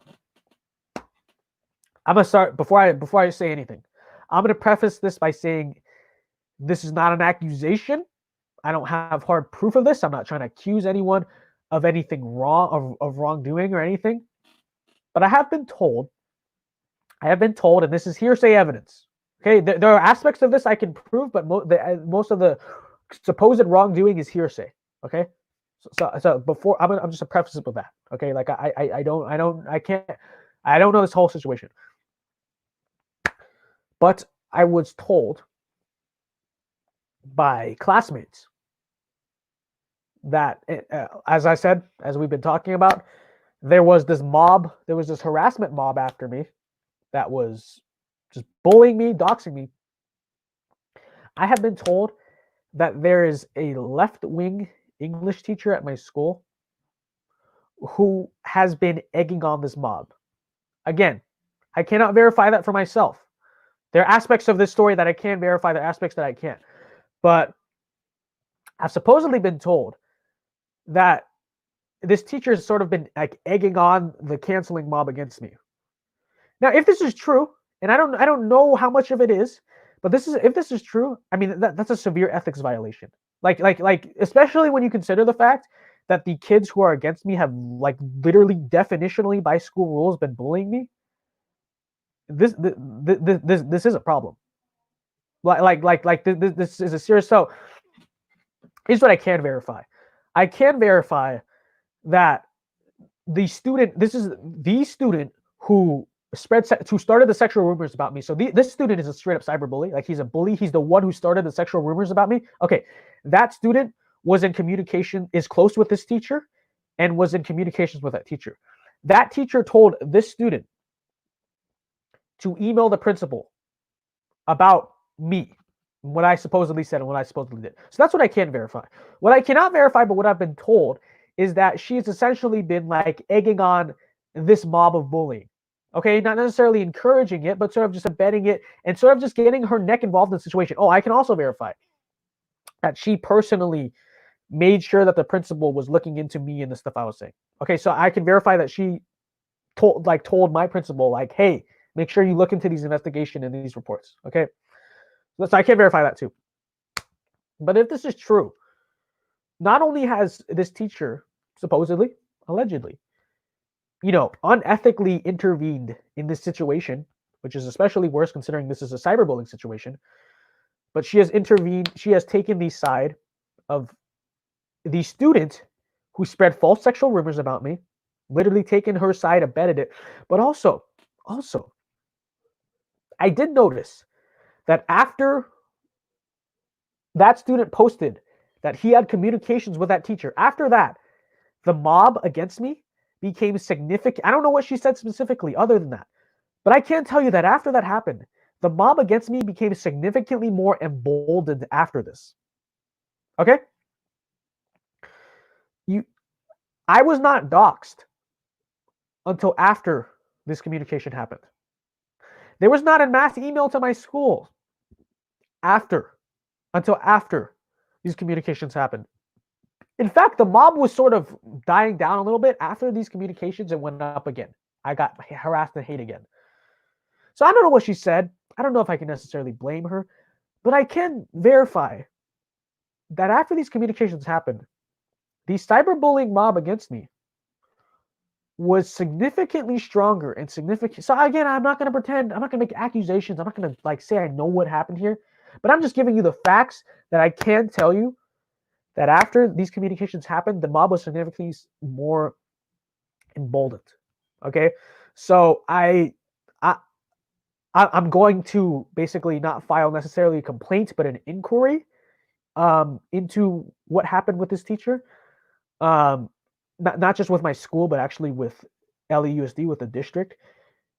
And we're going to look into it, and I'm going to, give the details that I'm allowed to give. Actually, I haven't been told anything like, you can't share this detail, you can't share that detail. I've just been using common sense, like maybe this isn't information I should share or not share, just so you guys know. Like, I'm not under any non-disclosure agreement, so I could actually share any aspect of this that I want as far as I'm aware. But I've just been sort of using common sense, like, okay, this detail is not appropriate, that detail is not appropriate. But anyways, I mean, if this is true, I am calling for an inquiry into this teacher, because if this is, she first of all, she should have never involved herself in this. If she said more than simply just go tell the principal, then she has involved herself in the situation, and that is inappropriate. Like she did not have like a role in the situation. If she intervened in it, that's not appropriate regardless. But the fact that she intervened on the side of the cyberbullies, the fact that she intervened on the side of who the school administration has ruled and deemed, and everyone has deemed, is in the wrong here, that is wrong. Okay? And again, I'm not accusing her of anything, but I can sort of see what has happened here because this teacher is very left-wing. Okay? I can tell you, and this is like verifiable, like I could argue this in a court of law because some of my friends have had her classes. I know the stuff that she talks about and teaches.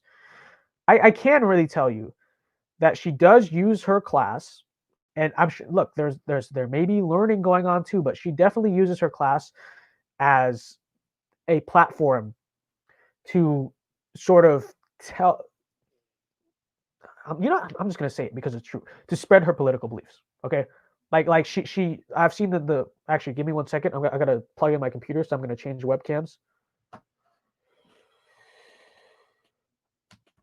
Okay. Okay. Hopefully I'm not too blurry. I gotta plug in my computer for a little bit. So am I super blurry?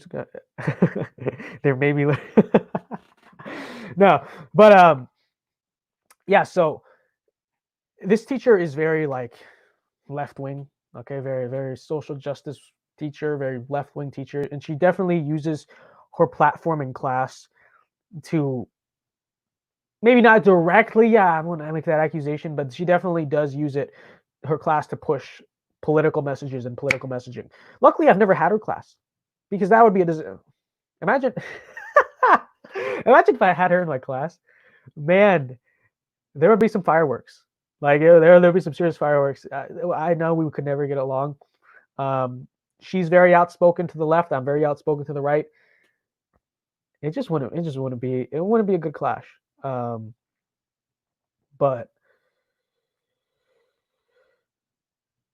okay, someone says, do you really think, I didn't say that's her only concern. I'm just saying that she definitely uses her class as a platform to further her political beliefs. So we're talking about a very politically active left-wing teacher. So the reason I bring that up is because we definitely cannot rule out the fact that if she involved herself in this situation against me, and she took the side against me, then the fact that I am conservative definitely had to have something to do with that. Okay, because when we consider her politics and what she spreads in class and that type of stuff, if these accusations are true, if it is true that she has said more than simply just go tell the principal it's not my business, because that's fine, she didn't commit any misconduct, but if she said more than that, then it is not really hard to make the case that she was trying to target me or take me down for my political views, because she's a very, very left-wing English teacher. Okay, but anyways, that's the last aspect of the situation. What's going on with the teacher? And that's actually sort of the one situation here that's unresolved, because the kids are getting justice. But I have to talk to not just the school, but the school district, and make sure that I just want to verify what this teacher did, okay, before I accuse anyone of anything. But I do think that enough has been sort of brought up where it does need to be looked into. We definitely need to look into what this teacher's communications were with her students and what happened. Someone says, if a student comes to teacher for advice, are they supposed to help? I doubt it's a girl, by the way, but I doubt she's egging on the mob. She's doing her job. No, because, well, again, if all she said was go tell the principal and I'll make sure the principal knows what's going on, then yeah, she hasn't committed anything. She hasn't done anything wrong. But if she's basically been taking sides in this situation, then there's a problem of misconduct. And by the way, that's just not just my opinion. I spoke to we'll just say a high-ranking school district official about this, and they also said that, like, if that is true, then there's a serious ethics violation, because the teacher should not be involving themselves in this type of case. And you could also make the argument that the teacher is inciting, if they're really taking sides, and they are inciting the mob and the bullying against me, and that's not right. I can definitely verify that after the communications happened, the mob against me was significantly more bold and significantly more aggressive than they were before. I can verify that. Okay, I can't corroborate anything else, but I can corroborate that. That's definitely true. And we want to look into that. Again, I didn't accuse the teacher of anything. All I've been saying is I've just been reciting what has been said to me by other students. Okay, it's not just something I'm making up. It's other students who've basically been telling me that this is going on. Okay, But again, I'm not here to accuse anyone of anything. I'm not making an accusation. I'm just saying that I do want this to be looked into, because if that's what happened, and I'm not saying it did happen, if that's what happened, then there's a problem. If that's not what happened, then great, and we can move on. And there's never going to be any problems. I don't. It's not my goal to get people in trouble, but the bottom line is, if you're an educator, you should not be doing stuff like that if that's what you did. Okay. Anyways, but yeah, that's where we are right now. Okay, that's where we are right now. But let this be a message, all right? Let this be a message to all the conservative kids in this country to never back down, never stop freaking fighting, okay? Because let me tell you something. The moment, like seriously, the moment that you back down, they win. You can't let them win. There are people who support you. There are people who love you. There are people who are willing to stand by you. But sometimes you need to be the one that speaks out first. Okay, because that's what happened on the other side. That's what happened with this mob. Okay, no one was after me, but then one person said something, and then the mob got involved. Like more people started coming after me. Okay, I'm not saying go after anyone. Don't go after anyone, because you're getting in trouble. All right, you're getting in serious trouble if you do that. But the second you start speaking, other people will speak out as well. Okay, you got to be a leader. You got to step up. All right, but never back down from your beliefs. Stuff like this happens to you, don't say, oh, that's it. I'm not talking about politics anymore. Quite to the opposite. Say, you know what? Now that this has happened, now that the left has shown their true colors to me, I need to fight back twice as hard. Okay? Because it's not even civil debate anymore. It's not like civil disagreement. Like they're literally doing this type of stuff to you. You need to basically not only make sure you receive justice, but you need to make sure that your voice, your conservative voice, your ideas are heard twice as loud. You need to say them twice as loud. All right, and people are also willing to listen to them twice as loud when stuff like this happens to you. Okay, because other people see this and are like, this happened to this kid. Are you freaking kidding me? I'm gonna go be a stronger conservative now. I'm gonna make sure I'm more involved. Listen, guys, they win. They win when we don't make alpha moves. They win when stuff like this happens and you say, oh, I'm losing too many friends. Oh, I got doxxed. Oh, I got canceled. Oh, I'm in trouble. They lose when you see that, when that happens to you and you decide, I'm done. No more politics. Not talking about it. Backing down. No back down. All right? Listen, leftists are not like strong people or anything. Like they're oftentimes to be a leftist, you have to be a mentally sensitive, fragile, beta mentality individual. Okay, it's not. So if you just keep fighting, they if you don't back down, they will. Okay, because that's just a characteristic of leftists. Like that's honestly just the bottom line. Like they are weak people. They're mentally weak people. That's why they result. I'm not saying all leftists, by the way, but I'm saying these types of leftists, the mob. I'm gonna call them the mob leftists. The mob leftists are just like this. Okay, like they're just weak people. Okay, they're threatened by your beliefs. They're threatened by what you think. They're threatened by what you believe. If you don't back down, if you get justice, they will back down. But that's how you get them to stop. You don't get them to stop by giving in to them. You don't give an inch to them. No. Alpha moves. Keep fighting. Don't stop fighting. You will receive justice. All right? If your school doesn't do what my school did and do the right thing, then let's talk. We'll make sure your school does the right thing. Okay? Because honestly, okay, one of the things about my school, because again, I'm not sure if any of this is under non-disclosure. I never signed an agreement, so I guess this is all technically fair game.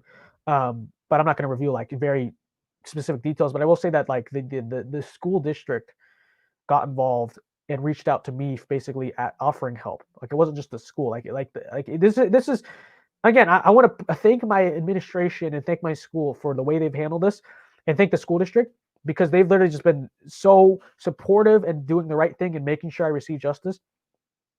But see, the thing is, and again, I think that the reason my administration has been so helpful is because they're just good people and they see what's going on and they know what's right and know right from wrong, right?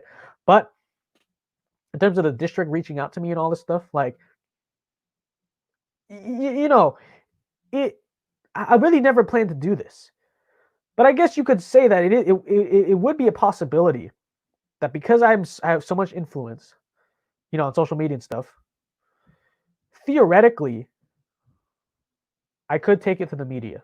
I could take it to the press. Hell, I could just tell my followers to, go call the school and tell them to, treat me correctly. Could do that. I wasn't going to do that, but you just think about someone of my, stature and status on social media. I could do that.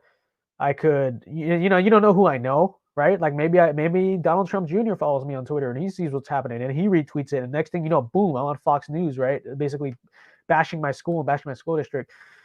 And I didn't plan to do all these things. And the administration handled this correctly from the start. But in terms of you guys, like you guys who sometimes have to deal with this, that's why I say, like, reach out to me or reach out to someone big who has power and influence, because the last thing a school or a school district wants is bad publicity, bad national attention in a negative way, and bad publicity, right? So if the school doesn't deal with, the situation correctly for you guys, not for me, the school district's been great for me, but for you guys, reach out to me or reach out to someone powerful, and we will make sure that your school district is basically forced into doing the right thing. We will reach out and make sure that happens. Okay? And by the way, guys, people asking me if I will go to the media, I have basically been trying to, and I still will, because I want people to know about this, but I'm not trying to go after my school. I'm trying to go after the kids who did this, and I'm not going to say anything bad at my school if I take it to the media or whatever. But yeah, like I really would hope it is picked up by the media, not just for me, right? It's not just, oh, well, I get to be on camera, but there is so many this has happened to so many kids. It happens to kids all the time, and their story never gets told, and if it takes me to tell this type of story as on their behalf, so that the country sees, hey, this type of stuff is happening to conservative kids across the country, then that's what we got to do. But I'm more than willing, and I've said many times, this is for the movement. I'm trying to get justice, not just for myself, but for all of you guys, for all of us. It's for us. It's about all of us. I'm trying to make sure that people know across the country that not just me, but stuff like this is happening to conservative kids, and it's not being talked about. It's a travesty that's not being talked about, but it's not being talked about. So yeah, absolutely. Anyways, we're gonna start Q&A soon, but I talked about myself for 1 hour 43 minutes. So I guess real quick, we should probably run down the news real quick, because this is actually a news show. Like maybe people watching right now don't really watch this show every week, but I actually talk about the news every week, and I've spent 1 hour and 43 minutes talking about myself. And it's for correct reasons, obviously, because like something just crazy just happened this week. But we will talk about the news a little bit. Anyways, the number one topic basically going on this week has been the protests and the riots. It is a welcoming sight to see, and there's still rioting going on, still looting going on. But is it just me? Because I haven't followed the news as much in the last 2 days, because I've more been dealing with my own personal problem, right? But is it just me, or has the rioting and looting kind of gone down in the past 3 days? Like, I've noticed most of it now is like peaceful. The beliefs of Black Lives Matter and the radical left have gotten more radical, I noticed, over the past few days. Like, now they're saying defund the police. I'm gonna talk about that in a second. Forget defund the police, the stupidest thing I've ever heard. But the police are, I noticed there haven't been as many riots. Like there has not been as much violence recently. Now, I think the main reason is because the National Guard is now there. Like, I don't know. It's just theory. There could be other reasons, but I've just noticed that ever since the National Guard really started to get out in the streets, there haven't really been problems. Like Minneapolis, look at Minneapolis. It was hell. It was freaking Somalia. It was Somalia simulator in Minneapolis for like 2 nights, and then the National Guard went in there, and then all the protests suddenly turned peaceful. Here in Los Angeles, there haven't really been riots ever since the National Guard started showing up on our streets. I don't know about New York. By the way, Bill de Blasio, what a freaking clown that guy is. That guy I thought was basically saying, and Andrew, so Chris, I always mix him up. Andrew Cuomo offered Bill de Blasio the National Guard. Because if you guys watch what was going on, I mean, New York was getting burnt to the freaking ground. Like, you had the iconic Macy's store on, what is it, Times Square, 23rd Avenue? Like, I don't know the freaking New York streets, but that iconic Macy's store in New York literally getting broken in and destroyed. New York was, it was a hellhole. It's a disaster. So Andrew Cuomo was like, you want the National Guard, Bill de Blasio? Bill de Blasio literally said, freaking no. And why did he say, he literally said no because I don't want to escalate the situation. Okay, first of all, that's just so stupid for so many reasons, okay? So first of all, there have been so many left-wing mayors, including my mayor, Eric Garcetti here in LA, so many mayors as far left and as radical and as stupid as you have said in the National Guard because it's common freaking sense. Like, the situation on the streets is deteriorating. So it's like, okay, but beyond that, like, okay, all the other Democrat mayors who have deployed the National Guard have not seen the situation escalate. So where's the evidence for saying that, oh, if I deploy the National Guard, the situation is going to escalate? Okay, so why hasn't it escalated in all these other cities? How come it's de-escalated everywhere the National Guard's been sent in? That's number one. Number two, what do you mean the situation is going to escalate and get out of hand? It's already escalated and gotten out of hand. There are already people burning down your city. There are already people attacking each other. There are already people beating each other up. There are already people killing cops and killing random innocent people. There are already people destroying your city. What do you mean the situation is going to escalate? The situation has already escalated to the maximum level it possibly could. What do you mean? Oh, if we send a National Guard, it's going to escalate. First of all, it has not. Everywhere the National Guard has been sent in, the situation is de-escalated. Like, it's a fact. But number two, escalate to what exactly? It's already freaking DEFCON 5 in your damn city. What do you... Bill de Blasio. The worst mayor in this entire country is Bill de Blasio. So not only coming in second is the mayor of Brentwood or Greenwood, California? I don't remember that city. We did a segment on, I think it was episode 4 or 5 of America Rising on this other mayor. So that's a pretty bad mayor. But Bill de Blasio, dude. And there are a lot of freaking bad mayors in this country. The LA mayor sucks. The Minneapolis mayor sucks. Bill de Blasio is the worst mayor in this entire country. Okay, he literally failed his citizens. So ridiculous. It is a disgrace. It is a disgrace to the people of the city that he refused to deploy the National Guard. But I just noticed that ever since the National Guard's been deployed to a lot of these cities, a lot of the protests have turned peaceful. But one thing that's not turned peaceful is the rhetoric. The rhetoric of Black Lives Matter has gone significantly more radical. Okay, first, at the beginning of this, it was just common sense stuff. Like, don't kill people wrongly. Well, I don't want to say all common sense stuff, but some of what they were saying is common sense. Like, police should wear body cams. Yeah, I agree. Police should wear body cams. Police need better training. Well, we could always do with better training. Sure. So, okay, let's train police better.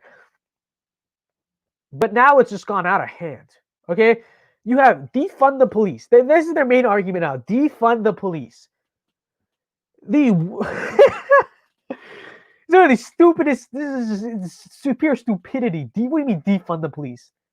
Wait. So what are we supposed to do? Just not have police? What do you mean defund the police? It doesn't make any damn sense. So let's break down defund the police. Let's break down why it's so ridiculously idiotic. Okay, so the main reason why this is just stupid is because of the fact that isn't Black Lives Matter saying that police need better training?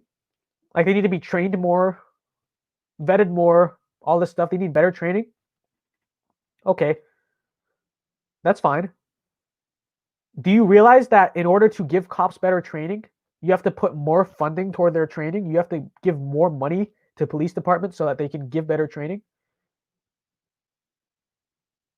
If you want cops to be better trained, you have to put in more funding and more effort to train them. If you defund the police department, then they will be more poorly trained, and you're going to have a bunch of poorly trained, ill-equipped cops out on the streets, and those poorly trained, ill-equipped cops are more prone to killing innocent people than cops who are well trained. How do you in the world do you expect for the police to do better if you defund them? How in the world do you, if you want to help the police do better, but that's not what they want. They don't want to help the police do better. Like, they literally just want to destroy the police. And I feel no apology in saying that. It's pretty clear when you say defund the police. That's what you want to do. You want to get rid of policing. But if you want to actually improve the way police do their job, you have to give them more resources. You have to train them better. You have to put more effort into background check or whatever you want. But you cannot expect to defund the police department and suddenly that solves the problem. Like the police are going to get better. Like, no.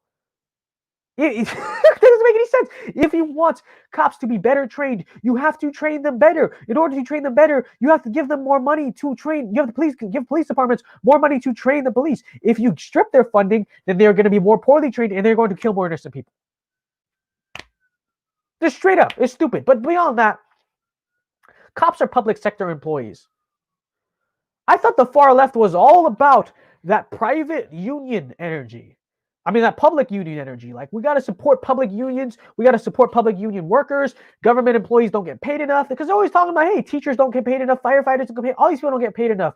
Well, guess what? Cops are government employees. And even I will say that they are underpaid. Like, literally, cops have one of the most dangerous jobs in all of American society. And yet, they only get paid like 30 to 50 grand a year. Okay? But where's the support for public unions? Where are all the people saying, oh, we got to go support the public unions? Where are the people saying, oh, too many cops are living paycheck to paycheck. They're government employees. The government should pay them more. They're literally saying pay them less. What happened to that public union energy? What happened to that workers deserve better wages energy? It doesn't make any damn sense. Defund the police. Defund the freaking police. What a freaking idiotic. Oh, on top of that, they're going to say defund the police. But then you'll say, okay, oh, so you want to get rid of the police, or you want to significantly reduce the power of the police to the extent where they basically don't have any power? Okay. And doesn't that mean I should go buy a gun so that I can defend myself? Because if the police can't enforce the law, if the police can't protect me, then shouldn't I be allowed to protect myself? No, racist. No, what do you mean? What are you talking about? We need gun control. People shouldn't be allowed to own guns. Listen, guys, it's pretty clear. It's frankly pretty clear. When you combine the fact that they want to defund the police plus take your guns, it becomes like blatantly straight up obvious. The Democrats, the left, wants a country where criminals, gangs, and terrorists rule the streets and rule the country and rule the government. Okay, that is the world that Democrats want. That's what you're voting on in November. Okay, people talk about we got to go vote. Look at the issue in America. They put up the fist and they say vote for change. Okay, well, when people who say defund the police are telling you to vote for change, they're telling you to vote for a country where criminals, gangs, and terrorists rule the streets and you have no power to stop them. You cannot call the police to stop them because the police are defunded and have no power. And you cannot use your own weapon, your own firearm to stop them because you're not allowed to own that firearm. Okay? Like the Democrats are straight up the party of terrorists. They're the party of looters. They're the party of robbers and criminals. They're the party of MS-13. This is who we're dealing with. We're dealing with people who literally want to reduce the police department to the extent where they have like no freaking power, plus stop you from being able to defend yourself with your own gun. They want criminals to have free reign over you. It's open season. Okay, it's open season on them, on the criminal Democrat politicians from them. I mean, it's open season from the Democrat politicians who have power in government, and it's open season on you from the criminals, gangs, and terrorists that the Democrats seem to love so freaking much. Don't buy into this, okay? Because the left is really trying to control the narrative. They're basically saying that if you don't agree with defunding the police, then you are part of the problem. You are racist. But this is their slogan. You are part of the problem. You know what? If you don't, if you don't agree with me, then you are a part of the problem. Of course, part of the problem referring to innocent people getting killed in the United States. So they're literally saying like, you are a racist murderer if you don't agree with me on policy. Okay. But they're so full of crap. It's so ridiculously disingenuous. They are the problem. Okay. Obviously, bad cops are the problem. Racist cops are a problem. But so are you. So are the people who are saying defund the police. So are the people who are spreading irresponsible rhetoric. So are all these people. Like, these people are also problematic. If you say we should defund the police, you are part of the problem. Like, you are actually part of the problem.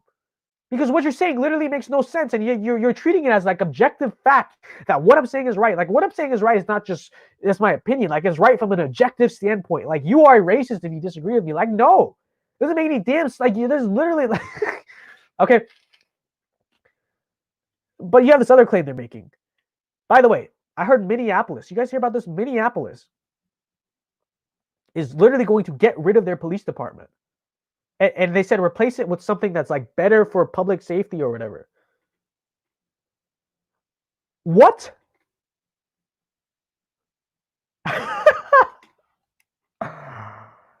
What? How are you going to get rid of the police department? That's just going to solve so much. Yes, yeah, I'm sure Minneapolis is going to be a really safe city now. You get rid of the police department. It's ridiculous. How are you going to get rid of the police? The city of Minneapolis, by the way, the mayor of Minneapolis, third worst mayor in America. Okay? We just ranked the third. This is watchmojo.com. We just ranked the 3 worst mayors in America. The mayor of Minneapolis, what the hell is going through his mind? Look, I get it. People are mad about the death of George Floyd. I was mad about the death of George Floyd. The murder of George Floyd. Okay? But you cannot get rid of the police department. As I said once on a TikTok, the answer to this problem is not to get rid of the police. The answer is to make sure police do their jobs correctly. The answer is not to make sure police don't do their job at all. Again, the answer is to make sure that police do their job the right way. And it's really quite simple. It's not that all cops are the problem or anything. It's just that we need to make sure cops are doing their job correctly. But you have this on the other side of this aisle, basically straight up saying that no, the problem isn't police doing their job wrong. The problem is just police in general. We should get rid of the police. Minneapolis is literally getting rid of their police department. And how is that going to save black lives exactly? Oh yes, Black Lives Matter. Yes, we got rid of the Minneapolis the police department. That's gonna solve all the problems. Now all the black lives are gonna be saved. Are we just gonna ignore the fact that on any given year there are 2,000 to 3,000 black on black homicides? What happens when you get rid of the police? There's gonna be more freaking black on black. Okay, by the way, statistically speaking, there were 10 killings of unarmed black people in 2019 from Washington Post. Okay, so this is not from some right-wing site trying to twist the stats, and if anything, that's the opposite, right? 10 unarmed black people killed by police in 2019. Meanwhile, in any given year, you have 2,000 to 3,000 black on black murders. So statistically speaking, you, as an unarmed black person facing the police, you are 100. Let me do the math. Give me a second. Yeah, 200 to 300 times more likely to be murdered by another black civilian than as an unarmed black person facing the police. Those are the statistics. Okay? So when you get rid of the police department, how the hell is that supposed to save black lives? The black on black, not even black on black violence, just in general, the amount of murders, and all lives matter, by the way. It matters in general that the murder rate's going to go up. But since they only want to make this about black lives, like black lives are the only ones that matter. Like we don't care about other people getting killed. We don't care about like white people getting killed innocently for no reason. Okay, since we're just going to talk about blacks, it is just a reality. Listen, 10 people is too many. But the reality is that some of these police shootings are actually justified. Okay, even though we want a world where no unarmed black person gets killed by police, but that's just not reality. Okay, we don't live in freaking utopia world. And reality is there are police.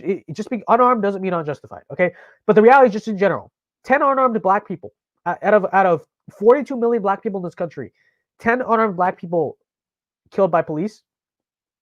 I mean, that's not a statistically significant number. Like if you look at the grand scheme of things, it's not a lot of people. Meanwhile, 2,000 to 3,000 black on black murders. Black Lives Matter never talks about this, but beyond just never talking about this, it's going to be way freaking worse now. There's no law enforcement, you idiots, you jackasses. Like seriously, the rate of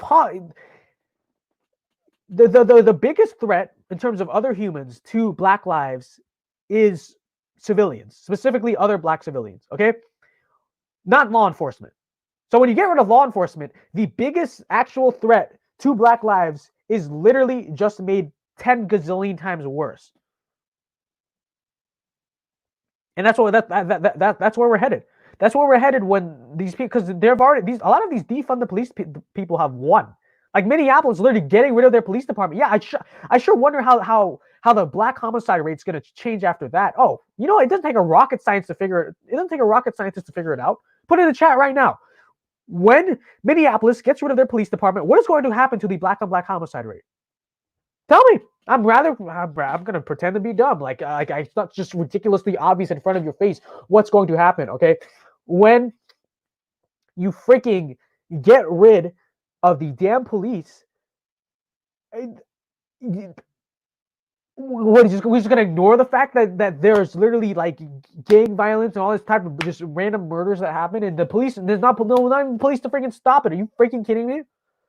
I can already tell you, and I really don't want this to be the case. Okay, it's a tragedy. Like, it just angers me that this is the case, but I can tell you, I can guarantee to you that following all this nonsense, you are going to see the black on black homicide rate, and just all homicide rates in general for all lives, all people of all colors, is going to skyrocket in the United States. Skyrocket. And the reason it's going to skyrocket, this happened after Ferguson, by the way, it's going to be 10 times worse now. The reason it's going to skyrocket is because of the fact that police are being defunded. In Minneapolis, police are being abolished. And in general, police are scared to do their jobs, because if they literally take a stand to actually protect and serve and enforce the law and actually protect people from being killed, they will be met with violence. They're going to be charged with crimes, and there'll be rioting, and everyone's going to go crazy. So yeah, police are literally scared to do their jobs. Okay, and I can just literally tell you, again, it freaking pisses me. Like, it doesn't just make me sad. It pisses me off that this is going to happen, but it's going to happen. Like, we just know it's going to happen. The homicide rate in this country is going to go up like a skyrocket, and Black Lives Matter is going to claim victory. They're like, well, you know, sure, there might be like 5,000 gazillion people killing each other every year, but at least they're not cops. At least we took the number of unarmed black people getting killed by cops down from, I don't know, 10 to like 2 or 10 to 0. Okay, they want it to be 0. So let's just say in 2019, this is one of the Black Lives Matter logic. Okay, in 2019, 10 unarmed black people were killed by police. Black Lives Matter. Okay, let's get that number down to 0. Okay, let's get that number down to 0. But then what's going to happen once you get that number down to 0 is that there's like, okay, 2,500 black on black murders every year. Let's just say theoretically it multiplies by 3. So now we have 7,500 black on black murders. Black Lives Matter think that's a victory. Black Lives Matter is like, you know what? There might be thousands and thousands of more people now killing each other because we don't have police or we don't have effective police. But at least we stopped black police from killing 10 armed black people a year, even though many of those cases are actually justified in what the cops did. That is the country that they want. It's absolute insanity. Absolute insanity. By the way, I am so sick of all of these people pretending to be freaking woke. Like, it's just like blackout. This is a pivot. I'm on a new topic now. Okay, Blackout Tuesday. One of these. It's one of the stupidest things ever. Okay, like seriously. So you just had on Tuesday, and I'm sure you guys have seen this. People posted their black squares on Instagram. I guess to support George Floyd. I'm not like, I guess you weren't supposed to post on social media on Tuesday anything else except a black square, because we're supposed to somehow this supports George Floyd or something. I don't know. It's just a woke virtue signaling thing. Like, I don't even know what the hell this was all about. But like, people were being shamed for not posting a black square on your Instagram. Oh, you know what? If you don't post a black square on social media, then you are a racist. And if you do post a black square on social media, that shows that you are trying to end racism. I'm sorry, what? This is just, okay, social media, this is such a stupid aspect I hate about social media. These fake woke people, okay? If you donate to the cause you believe in, that's one thing. If you go march and rally, that's one thing. But posting a blank black photo on social media, how is that going to bring back George Floyd exactly? How is that even going to help get justice for George Floyd? How is that going to help this issue of police brutality that you claim we really have that's widespread in America? What? So I boycotted Blackout Tuesday. I saw a lot of other conservatives getting involved in it. Again, the premise is you're not supposed to post on social media. What I said was that, you know what? I don't need to post a black square on social media to show that I stand in solidarity with George Floyd and want justice for George Floyd. I don't need to post. I've said it a gazillion times, like so many freaking times on here, that I believe that George Floyd was murdered and I want justice for him. I've said that so many times. I don't need to post a black square on social media to prove that. Okay? But what boycotting everything else on social media except the black squares does is it actually stops me from talking about things that are important. Because this one was on Tuesday, so this is when the riots were still really bad. I straight up said that, you know what? I will stop talking. I will stop posting on social media. I will take a break from posting on social media for a day. If these rioters and looters and thugs and terrorists in our streets take a break from rioting for a day, which you're not going to do. Okay? So long as there's terrorism going on in the United States of America, so long as terrorists and anarchy is ruling the streets in the United States of America, I refuse to just say, you know what, not posting on social media, not saying anything because I need to show that I stand in solidarity with George Floyd. No, I don't need to show that I stand in solidarity with George Floyd to other people. I do stand in solidarity with George Floyd. I know I do. I've said it many times, and I don't need a stupid black square to prove that. And you're not somehow like inherently morally better than me because you posted a black square. Okay, it's stupid. Absolutely stupid. You know what else is stupid? Celebrities. You have celebrities, and by the way, Joe Biden campaign staffers, remember that. Nobody forget that. Joe Biden campaign staffers. But you had celebrities donating. Okay, someone just shot off a firework near my house. That's real nice. You have celebrities. What the hell is going on out there? Like, there's literally fireworks. I mean, I'm sure you guys can't hear it because it's kind of like quiet. And I have double pane windows. But some idiot is literally shooting off fireworks near my house. Anyways, it keeps distracting me. You have celebrities donating to the bail funds of these domestic terrorists. It's gonna be freaking like this is part of the reason why the rioting is so bad. Was so bad. That's why the reason why so many businesses got destroyed is because the left-wing media and these celebrities have been egging on the violence. Okay. They've never been cheering on the violence. They've even been donating to the bail funds of the people who commit the violence. Ridiculous. Like, these people need to be held. I guess it's technically legal what they're doing, unless they're directly calling for violence. But these people need to be held socially accountable for the fact that they have so much responsibility in all this nonsense. By the way, my computer is charged right now, so I'm gonna put my webcam back in real quick because I'm sure I'm kind of blurry right now. Or not. Oh, there we go. Okay. The exposure is all off, but that's okay. You have so many celebrities who have egged on this violence, and literally they're using their money to donate to the bail funds of domestic terrorists who have lit stuff on fire, broken into stores. That's who they're donating to. Meanwhile, who is one of my idol? I think every conservative sort of idolizes him. Let's see what Kanye West is doing. Everyone's saying, where's Kanye? Okay. Kanye, meanwhile, while a bunch of idiot, fake, woke, left-wing celebrities have been donating to the bail funds of domestic terrorists, Kanye West donated $2 million to George Floyd's daughter's college fund. Now, that's how you make it. That's how you get justice for George Floyd, okay? Because obviously nothing can bring him back, but one thing you can do is help out his family in this time. Kanye West, $2 million to George Floyd's daughter's college fund.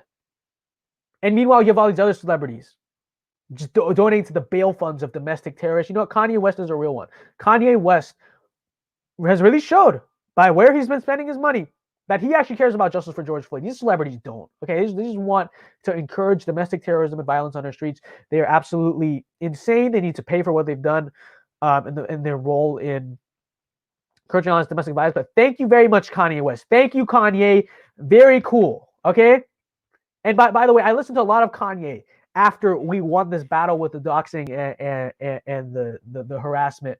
After we won, after I started to get justice for myself, and after the kids who were after me failed, I literally, like, one of the first things I said to myself was, yeah, I'm living in that 21st century, doing something mean to it. What's the next line? It rhymes like crazy, but it's like, guys, finish that for me. I'm living in the 21st century, doing something mean to it. Doing it better than nobody has ever seen do it. That was my mood. I was listening to that crap. All right, because Kanye music is alpha music. Okay, all his music is literally just about how he's like the god, the king, and he just doesn't give a crap. Okay, Kanye's awesome. But yeah, I mean that he really cared about justice. He donated to actual justice for George Floyd. Meanwhile, all these other celebrities not doing anything. Shout out to you, Kanye. Thank you, Kanye. Very cool. Thank you for supporting Donald Trump in 2020. Thank you for being a part of the MAGA wave and realizing and understanding that a truly empowered, truly free person of color supports Make America Great Again, whereas a fake oppressed person with a bad mentality supports the other side. Thank you very much, Kanye. Kanye, you are the best. I love you. Have some great music, but you're also actually, like, as someone who like is interested in entrepreneurship in the business world, you really kill it, man. You really freaking kill it. Like you're more than just a rapper. You know, you've made yourself into a businessman and into a cultural icon.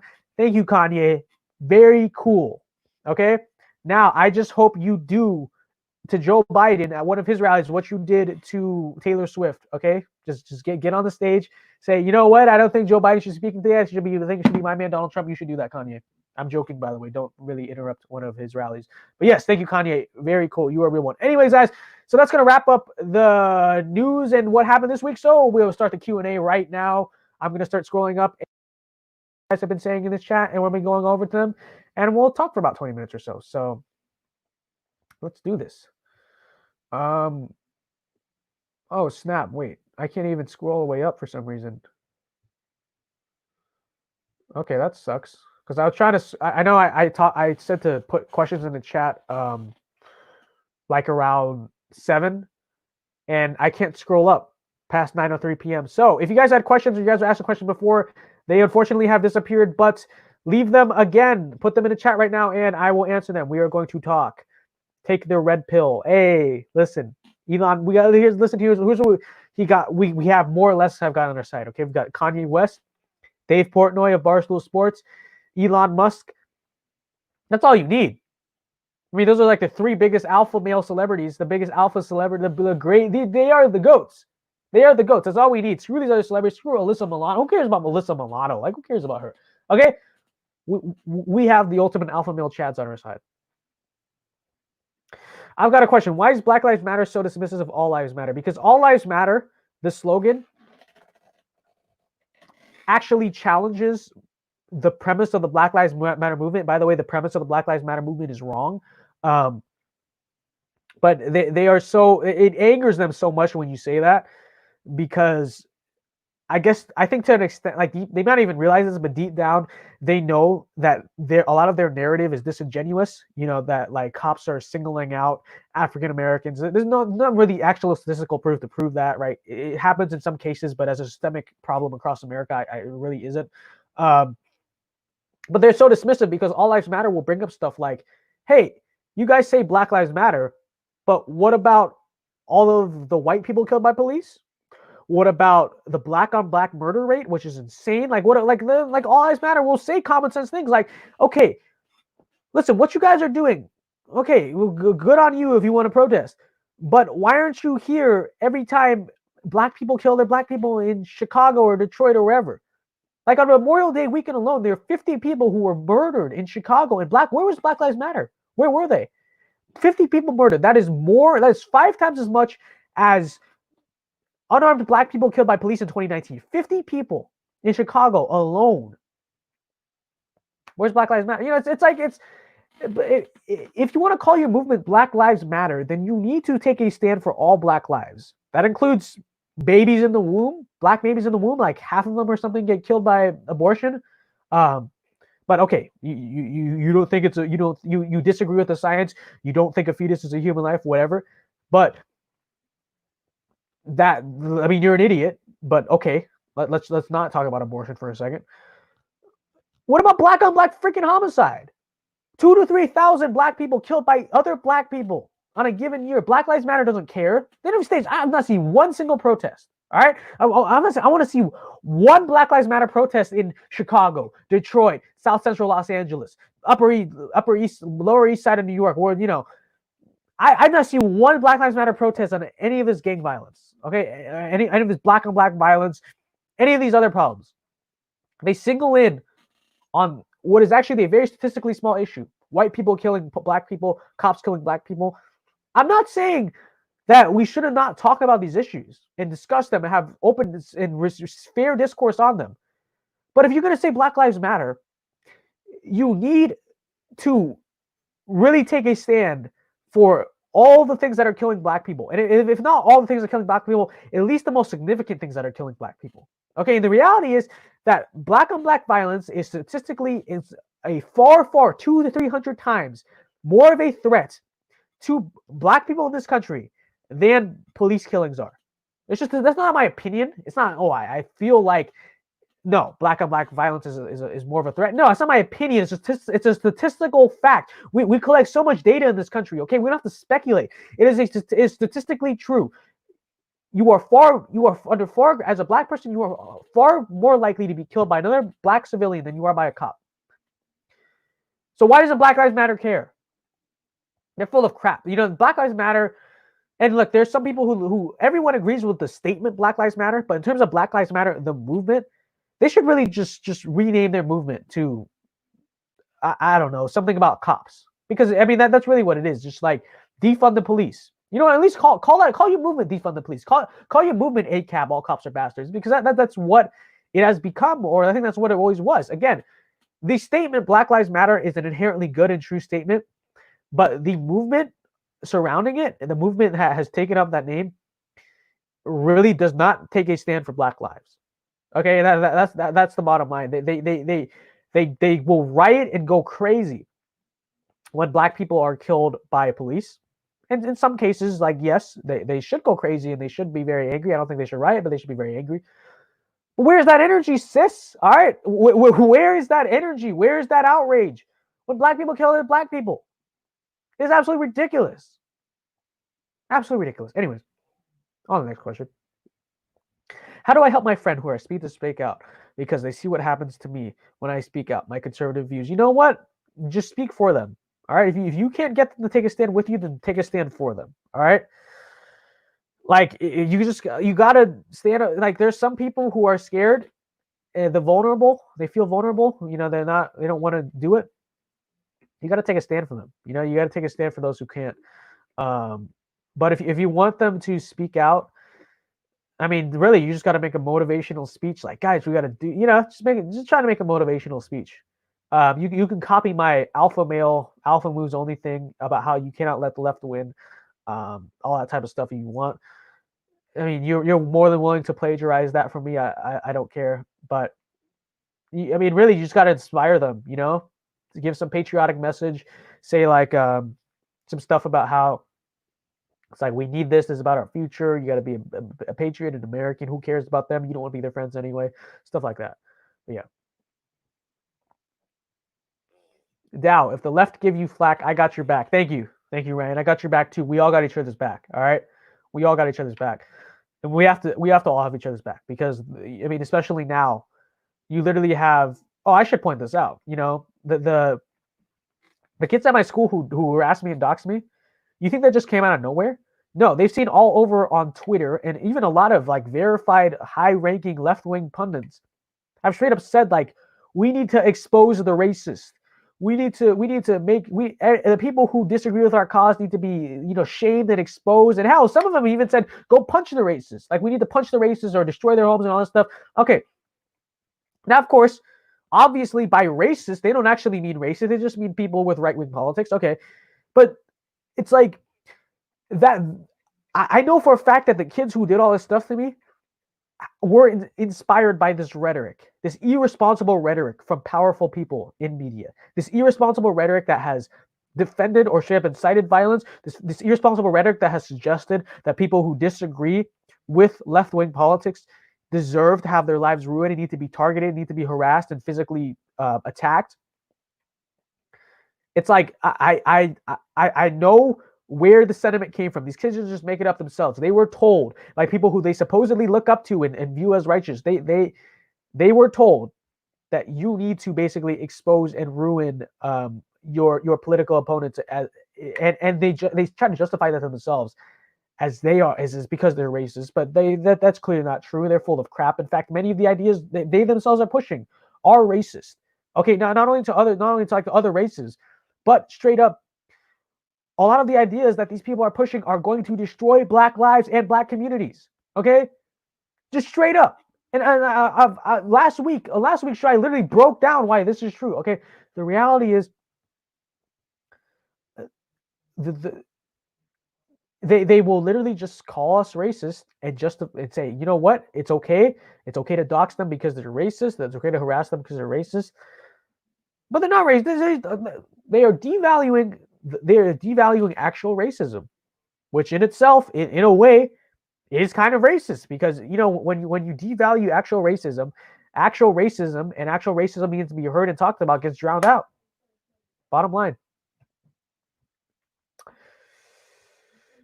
We have to take a stand against the toxic left. Absolutely. LeBron James is a hypocritical communist. Hell yeah, China LeBron. China James, guys. I did a video on him.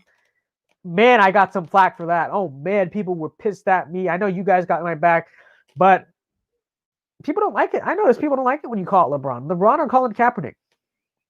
LeBron, China LeBron. This guy's so full of crap. Like he claims to be the king. We're taking a stand against oppression, you guys. Really? Taking a stand against oppression?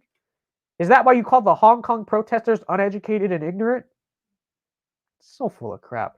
So full. Yeah, LeBron is in no position whatsoever to talk about any social justice issue or fighting any type of oppression. The guy literally dissed the Hong Kong protesters who are fighting actual oppression. Absolutely ridiculous. You think repercussions for the D word in your school who dox you will be in trouble soon, or is it a long process to make it happen? I cannot comment on that, but I can tell you that it is being taken care of. One of the things about this kid is he's a senior, so and he's graduating in like 2 weeks, so there's only so much you can do. But what I can say and already verify is that the kid has definitely learned his lesson, that he cannot do this, is not allowed to do this, and he won't do it again. At least not to me. So he's definitely being taught a lesson. Now, I agree. He should face like serious discipline, and I want him to face serious discipline. I'm confident he will face some serious discipline. Like for instance, not being allowed to graduate on stage or be part of the virtual ceremony, because I mean, this is a serious problem, a serious thing he did. But it's only so much you can do. But yeah, he already is in trouble, so don't worry about being in trouble. It's just the extent to which he gets in trouble. I hope he is punished to the full extent of the rules, But is he not graduating? I don't know. And even if I did know, I don't know if I could share those details. But I don't know. I don't know I'll keep you guys updated. Make sure you guys follow me on Twitter. Definitely Instagram, but also Twitter. Twitter is where I give like the most live updates. Usually I do Twitter first, Instagram second, TikTok last. So if you guys are on TikTok, make sure you guys are following me on Instagram and Twitter. Unlike a lot of these other TikTokers, I actually use them for Twitter and Instagram for politics, not just my personal. So, if you guys like DAO, if you guys want more DAO, definitely follow me on Instagram and Twitter. But I'll keep you guys updated. I'll let you guys know when I can and if I can what happens to this kid. LeBron can never experience oppression or racism because most of his fans are white and worship the ground, and he and his kids walk upon. No celebrity can ever say that they are oppressed. They're not oppressed. LeBron James is not oppressed. He lives literally the most amazing life. I never see your TikToks on my For You page, even though I'm following. Yeah, TikTok's shadow bans me and censored me. I mean, I know this. I've known this for a while. I just randomly lose followers. The Chinese don't like me very much. One of the reasons is because I am very outspoken against the Chinese Communist Party. And so it's no surprise, considering TikTok probably spies on the other stuff I say outside of the platform. It's probably no surprise that because I'm such a critic of the Chinese Communist Party, that a website owned by the Chinese Communist Party would do that. Now, if someone says TikTok is the CCP, it is the CCP. People often ask, like, how can you justify being on TikTok when you're so against China? Well, it's specifically because of the fact that I used their Chinese platform to spread values, freedom, individual liberty, patriotism for America, conservatism, capitalism, right-wing cultural beliefs. I use my platform to spread anti-Chinese values that undermine the Chinese Communist Party. Okay? That's how I justify my use of TikTok. It's one thing if you're just using it for entertainment. I don't think anyone should just use it for their entertainment. But when you are using it to spread values that undermine the Chinese Communist, when you're using it to undermine the Chinese Communist Party, when using their own platform against them, I do think that is righteous. I do think that's justified. I was called racist online recently by a girl because I said that it was silly to think all cops were planting bricks. It sort of gets real when stuff like that coincides with your doxing. Yeah, these people are absolutely acting. The left-wing mob is absolutely acting ridiculous in all of this. Like, they're actually acting so ridiculously dumb. It's just laughable. As a white man once said, Donald Trump don't touch China. China's asshole. Yes, absolutely. Okay. It's all the stuff that happened in America right now is sort of distracting us, but we cannot forget the Chinese virus that China unleashed on us. All right, China must pay. China must pay. Okay, if that means boycotting China, then it means boycotting China. If it means reassessing our trade deals so that they're actually fair, so that China stops stealing our damn intellectual property. If it means taking a stand for Hong Kong. If it means saying that China, unless you give Hong Kong its autonomy, we will not do business with you. If that's what it means, then I'm all for it. I'm all for punishing China, okay? You know what? We couldn't do it because of the economic effects, but I would be totally fine with a total boycott of business with China. But obviously, our economy is doing so tough right now. It'd be hard. I get Trump couldn't do that, especially on election year. It's just not a good idea. It's not a good move. But I'd be all for that. I'd totally be all for that, 100% defend that, not going to happen, but at the very least, we need to make sure we are reassessing our trade deals with China. We need to make sure that we're supporting the Hong Kong protests, and we need to make sure that China stops stealing our damn intellectual property. All right, Wuhan virus, Chinese virus. I remember that.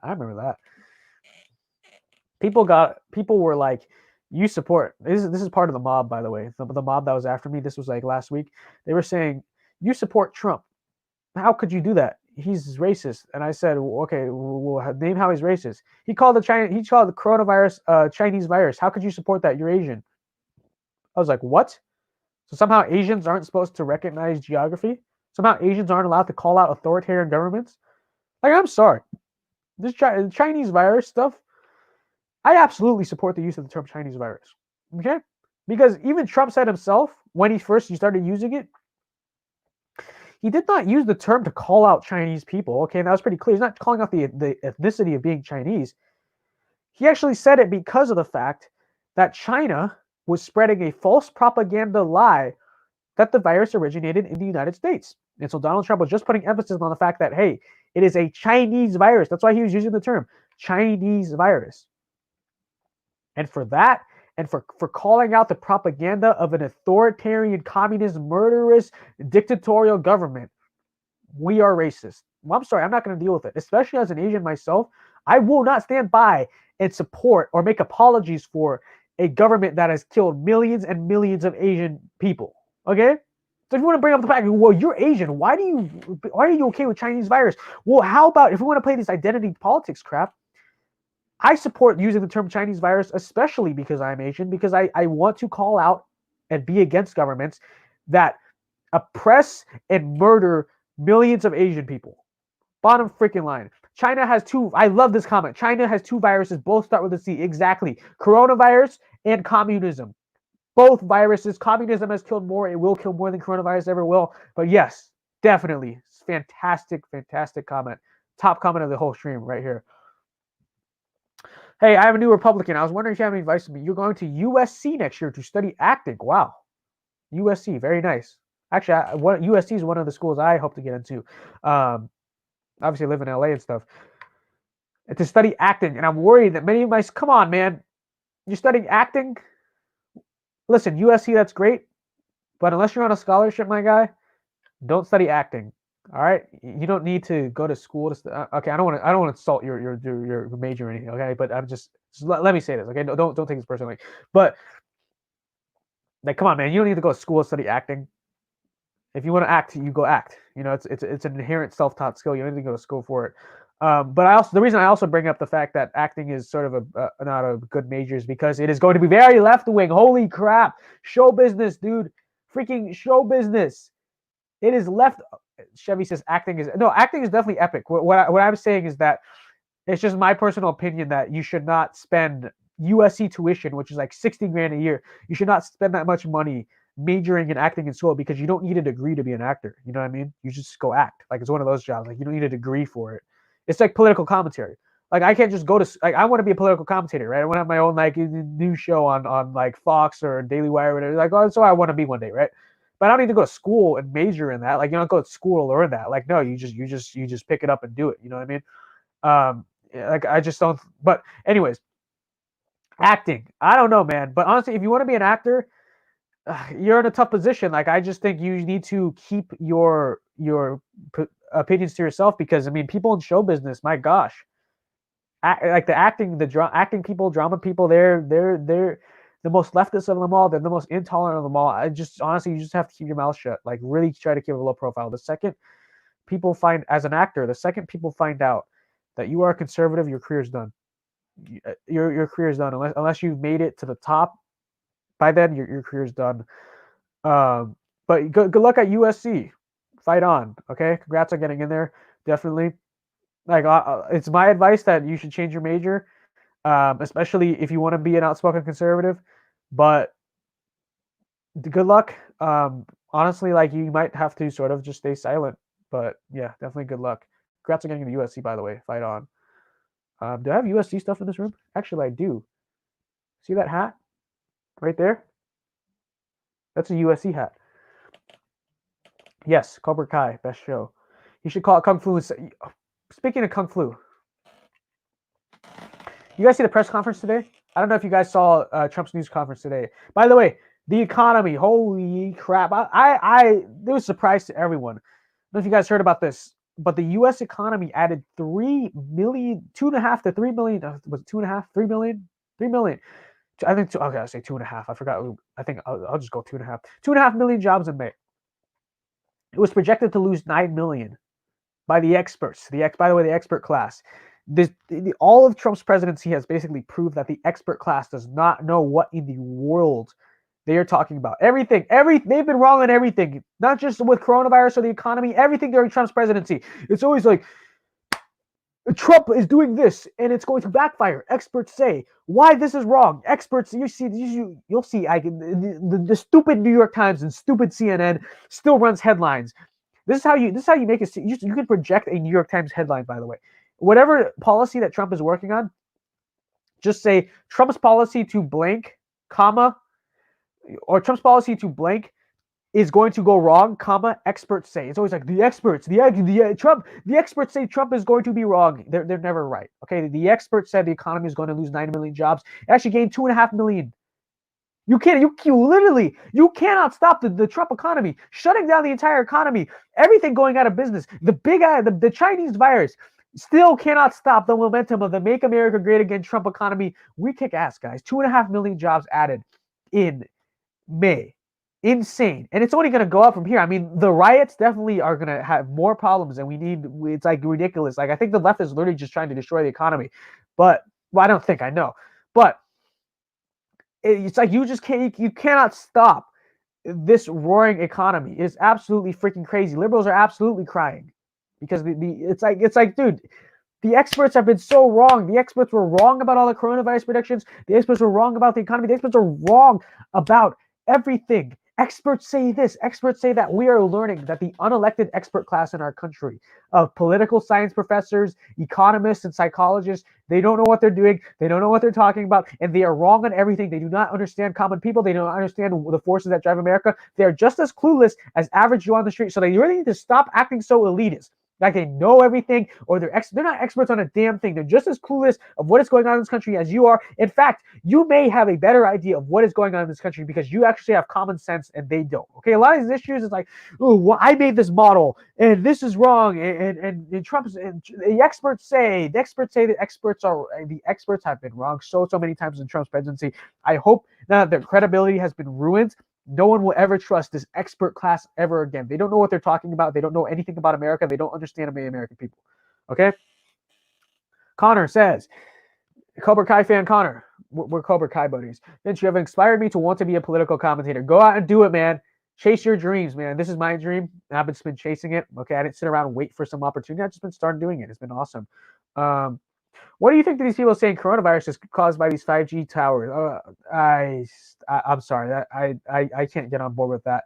I don't know I don't really know enough about 5G, but it doesn't cause a virus. Like, how does that scientifically make sense? Yes, all aboard the train. Woot woot. Hold up. Anyways, all aboard the train. Have you guys heard that song it's by Topher 10 Music? It's by Topher. Bryson Gray is in it. 2020. But anyways, in that song, one of the things, it's a rap song. One of the things it says like, all aboard the train, Trump 2020. All right, it's a cool song. Listen to it. Actually, I'll put it in the chat right now. Because Topher Kid is a really smart guy. He's awesome. So is Bryson. Both of them are amazing. Listen to this song. I'm putting in the chat right now. By Topher featuring Bryson Gray. I love this song. Listen to this song after this. I'm 1,000% sure Trump's going to win a landslide. This election, honestly, like I was so sure before all this coronavirus stuff and all these riots. It is a lot harder now. It's a lot more uphill battle, but the jobs report really makes me optimistic because Trump's main argument going into 2020 was the economy, right? And now he can make that argument again because we thought the economy was going to get wrecked. But now he can make that argument again. But also, like honestly, I wish Trump had taken a harder stand against these riots and really been a law and order president. But just the fact that the left and people like Jim Mattis, who, mad respect to Jim Mattis, military hero, amazing general, but he's following a harmful swamp rat neocon style of thinking, and but you have people like that still acting like Trump as being too extreme, inciting too much violence during these riots. And I guess it works out for Trump because Trump actually hasn't really done anything, but the other side is saying what Trump is doing is wrong. So the people who want to vote for law and order, even if Trump hasn't been perfect, the people who want to vote for law and order, and I guarantee you that is the majority of this country, the people who want to vote for law and order may even say, hey, Trump didn't do enough for law and order, but that doesn't matter because the other side is still saying that Trump was inciting too much violence. So I'm not going to vote for them. I'm still going to vote for the person who's better on law and order. But yeah, hopefully, actually, I know that the American people will vote for law and order in 2020, in November, okay? I just hope that Trump has done a good enough job where his message resonates with the people who want to vote for law and order. But yeah. Also, you were really inspiring today. Keep up the great work, man. We all love you. Thank you. I love you guys too. And I appreciate the kind words. I appreciate that. You guys are inspired by what I say. I want you guys to be inspired. I want you guys to really, want to take a stand for our cause. We are on the side of history, right side of history, right side of God, right side of America, right side of values and basic decency. And I hope that you guys are all willing, you guys all been encouraged to really step up. Question: how is Sleepy Joe even going to be able to debate with Trump? Everything he says, it makes no sense. I think Sleepy Joe is going to try to back out of the debates for sure. By the way, what sort of makes me optimistic is the fact that it's basically guaranteed because Democrats want to be on the side of we follow science, coronavirus, crowd gatherings. Okay, so it's basically guaranteed at this point that the Democrats are going to do a virtual convention, but it's looking like the Republicans are going to do an in-person convention. That is so good for the Republicans because, party conventions in person are such good momentum, such good energy and uniting for the party. Okay, the fact that Republicans are doing a convention and Democrats are not, that's going to help us a lot. And it's being moved out of North Carolina. It's North Carolina. Yeah, it's being moved out of North Carolina because of crowd concern, because the Democrat governor over there doesn't want it. They're talking about moving it to either Georgia, Tennessee, or Florida. I think they definitely need to move it to, I would say, either Georgia or Florida, because I think Trump's going to win Tennessee. But you usually want to have your convention in a swing state that you need to win. We definitely need to win Florida. We definitely win Georgia. I hope they move to either one of those. Q&A. What do you think of Trump being accused of pedophile along with Epstein? Okay, so this was leaked by Anonymous, but it was not actually leaked. This court case is a public court case. Trump was found not guilty. There's basically no evidence for what happened. In fact, the girl who accused Trump and Epstein of doing this came out years later and said that the story, at least about Trump, maybe Epstein was true, but the story was made up. It's not true. Anonymous did not expose anything that's already on the record. it's already been sort of it's been debunked. Okay, this didn't happen, and you can actually look to the details of the story yourself. It's already been exposed, and the girl who did this, who accused them of this, came out later and said that didn't happen. So, I've been to a Trump rally. No, I have not, but I've been to 2 Turning Point USA conferences where Trump has spoken, and believe me, they basically function like Trump rallies. It's basically a Trump rally for kids. Line, same thing, same energy, everything. So you could kind of say I have been to a Trump rally, but I haven't, because I've been to 2 Turning Point USA events where he's spoken, and it's basically a Trump rally, even though it's not officially a Trump rally. You know what I mean? How is there going to be mail-in ballots if these rioting is going on? Yeah, it's just stupid. All right, it's very stupid. Like, yeah, did you see the rioters in Santa Monica, California, jacked an Amazon truck? Imagine that. You could literally have terrorists basically like mess with mail trucks, and you could mess with the ballots that way. Seriously. 2.5 million jobs. Yes. How do you think protests should respond to protesters trying to force you to kneel? This has been bothering me for a while. Sure, absolutely. America has problems. No one denied that. Everyone wants to make this country better, but you do not disrespect the flag of the United States of America. I'm sorry, I'm not backing down for this, okay? I still think people who kneel for the national anthem are pieces of garbage, okay? Especially Colin Kaepernick. I don't freaking care. It's suddenly now that Black Lives Matter is a thing, and a lot of people are angry somehow I'm not allowed to come out and say that. No, people who kneel for the national anthem are garbage. It is a garbage thing to do, okay? You do not disrespect the United States of America. If you want to make your country better, you do not hate on your country. You show love for your country, okay? It is patriotic to want to fix the problems in your country. It is not patriotic to hate your country, to crap on your country, and we should also consider, okay? We should consider the connotation of this protest. Because a lot of people say, well, Colin Kaepernick doesn't hate this country. Actually, kneeling for the national anthem is free speech, and it's a protest, and it's one of the most patriotic things Colin Kaepernick can do. Okay, are we going to consider the fact that the person who started this movement, Colin Kaepernick, is a fan of Fidel Castro? Fidel Castro. Colin Kaepernick wore a shirt praising Fidel Castro. Do not associate yourself with that movement, okay? It is deeply immoral. They're so full of crap. They freaking hate this country, and it is wrong to hate your country if you want to make it better. In fact, why would you want to actually make your country better if you hate your country? If you hate your country, wouldn't you want to make your country worse, or at the very least not do anything about making your country better? If you want to make your country better, if you want to solve what you think are problems in your country, fix your country. All right? But don't. If you go into the premise of fixing the country with I disrespect the country, I hate the country, then you know what? It's pretty clear, and it's pretty clear with the Black Lives Matter. It's pretty clear that your agenda is not actually to make the country better. In fact, it's very likely your agenda is to create chaos and divide, to create division. Exactly, to create division. Everyone's saying it's not about the flag. It is stupid. Oh, it's not about the flag. What is it about then? The tooth fairy? Okay, like, I've been standing all this time, but I'm going to kneel for the it's not that I'm kneeling for the national anthem. I'm just coincidentally happen to be kneeling during the national anthem. Like, what the hell are you talking about? You're obviously trying to kneel during the national. It's stupid. Very stupid. If all lives matter, what about the illegal immigrants? I don't know what that comment is supposed to mean. Okay, but what? I don't know what that comment is supposed to mean. But anyways, leftists trying to rig the election through mail-in ballots. Why do you think they're pushing so hard for them? Well, it's very simple. The left thrives off of voter fraud, right? I mean, especially in their situation, mail-in ballots. I guess mail-in balloting makes it easier to vote. Sure, it's slightly easier. They want to make it easier to vote because the people who are too lazy to vote usually vote for Democrats, because lazy people vote for Democrats. Hardworking people who actually have work ethic and commitment to the values will vote for Republicans.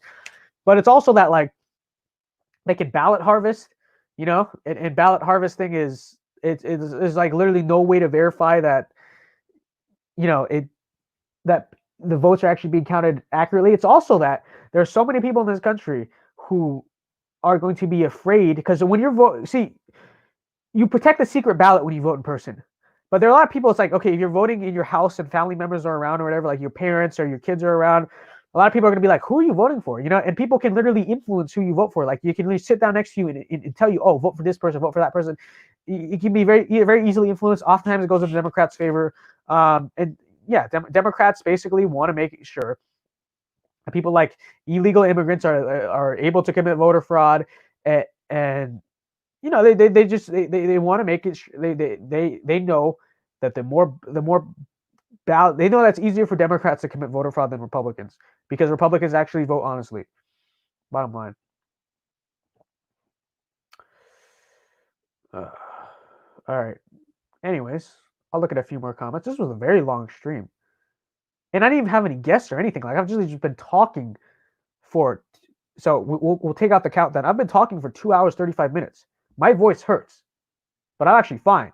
I gotta do this for freaking hours, dude. You know what?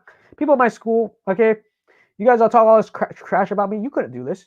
You couldn't get on a stream and literally just talk. No script, by the way. I don't have a script or anything. Okay, there's no script here. Do you see script? All right. I use scripts for my early shows, but I just got rid of them because I just decided I was better just speaking, naturally. You guys cannot get up here for 2 hours 35 minutes talk about politics. Hell no. All right. You guys get on my freaking level. I'm doing something mean to it. Better than you've ever anyone seen do it. All right. Still 23. I know, still 23 viewers after 2 hours 46 minutes. That's why I've been keeping the stream going on for so long, and it's awesome. But yeah, we'll keep going for a few more minutes here. I'm gonna totally lose my voice. My legs hurt. I've not stood up in 3 hours. My gosh. But it's been fun. I really love doing these streams for you guys. I hopefully we get the viewership one day where I can do this like every night, because I'd be totally fine. If I do this every night, it's like 3 hours long. But I'd have to actually what's it called? I'd have to actually like be able to do this for a living. But I could definitely do this. Like, I love streaming with you guys. I love talking to you guys. I love talking about politics. It's freaking awesome. I love your stream. I could listen to you all the time. Thank you very much. Thank you. That really means a lot. Brings a smile to my face. Yeah. I'm glad you guys think that I'm like it's fun to listen to me talk, because I know it's always fun to hear yourself talk. But I really appreciate you guys. I want to say thank you to all the love I've gotten especially after I got doxxed. All the love I've gotten from this community has been absolutely amazing. I wish I could say as a welcome surprise, but I've always known that the conservative community was amazing. Like, I didn't need this to happen for me to know that. Like, I've always known we have an army, and guys, remember this. If you feel alone, you have an army of patriots on your side that are willing to stand up for you, take your back, show you support, show you love. And I've always known that, but I've been reminded of that through all that's happened here. Thank you guys very much for all you guys who have done to help out, who have tried to support me, reached out to me, make sure I'm okay. By the way, guys, I am okay. All right, I'm okay. I'll always be okay. You guys don't need to worry about me. But thanks to all of you guys for like reaching out and helping out and supporting me during this time. It's awesome. It's fun to hear someone who doesn't hate you for your opinion. Yeah, I definitely don't hate you for your opinion, Ryan. Do you have any advice for people starting a conservative club with two conservatives so far? Oh man. We're actually thinking of doing this at my school next year too. I don't have a conservative club, but I'm actually thinking now of starting a Turning Point USA chapter because of just all that's happened here. And it's just like, damn, the conservative kids at this school need a platform where they can actually speak out and be themselves, because it is just ridiculous, especially with what happened to this mob. It's ridiculous what's happened. But my advice is you want to make sure your meetings are fun, because you have a lot of people who are conservative, but they don't really care that much about politics. And you want to make sure you're constantly engaging them. Like, don't bore them, because they'll stop showing up to your meetings.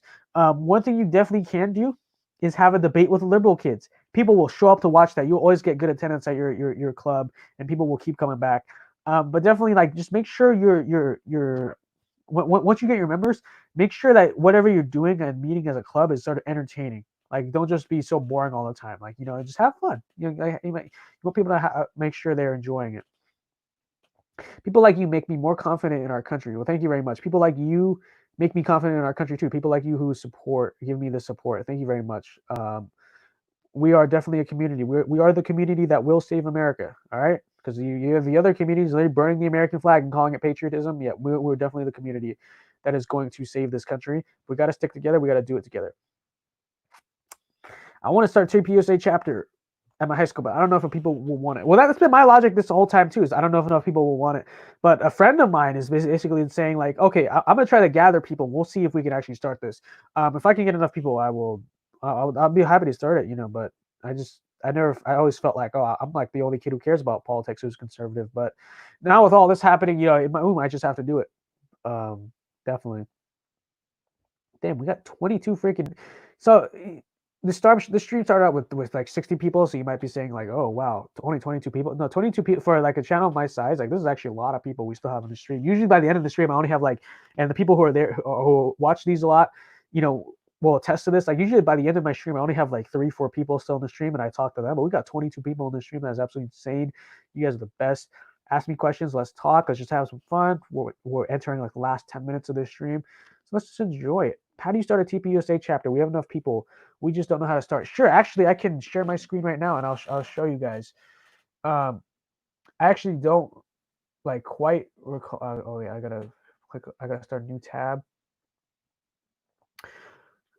I used to know how to do this by heart. Now I don't know as well, but we'll figure this out. Like I'll sort of navigate to there. Okay, so TPUSA.com. You go to join. I know you go to join now. I got to figure out what you do after that. How do you start a chapter? Okay, I think you got to go to chapters. Sorry, guys. I used to know. I used to help people out with this by heart and like know this very well. Okay, here. Yeah. So go to tpusa.com. You can't. Okay, you guys can't see the top of my screen. But go to tpusa.com/chapters. This page will pop up. Scroll down.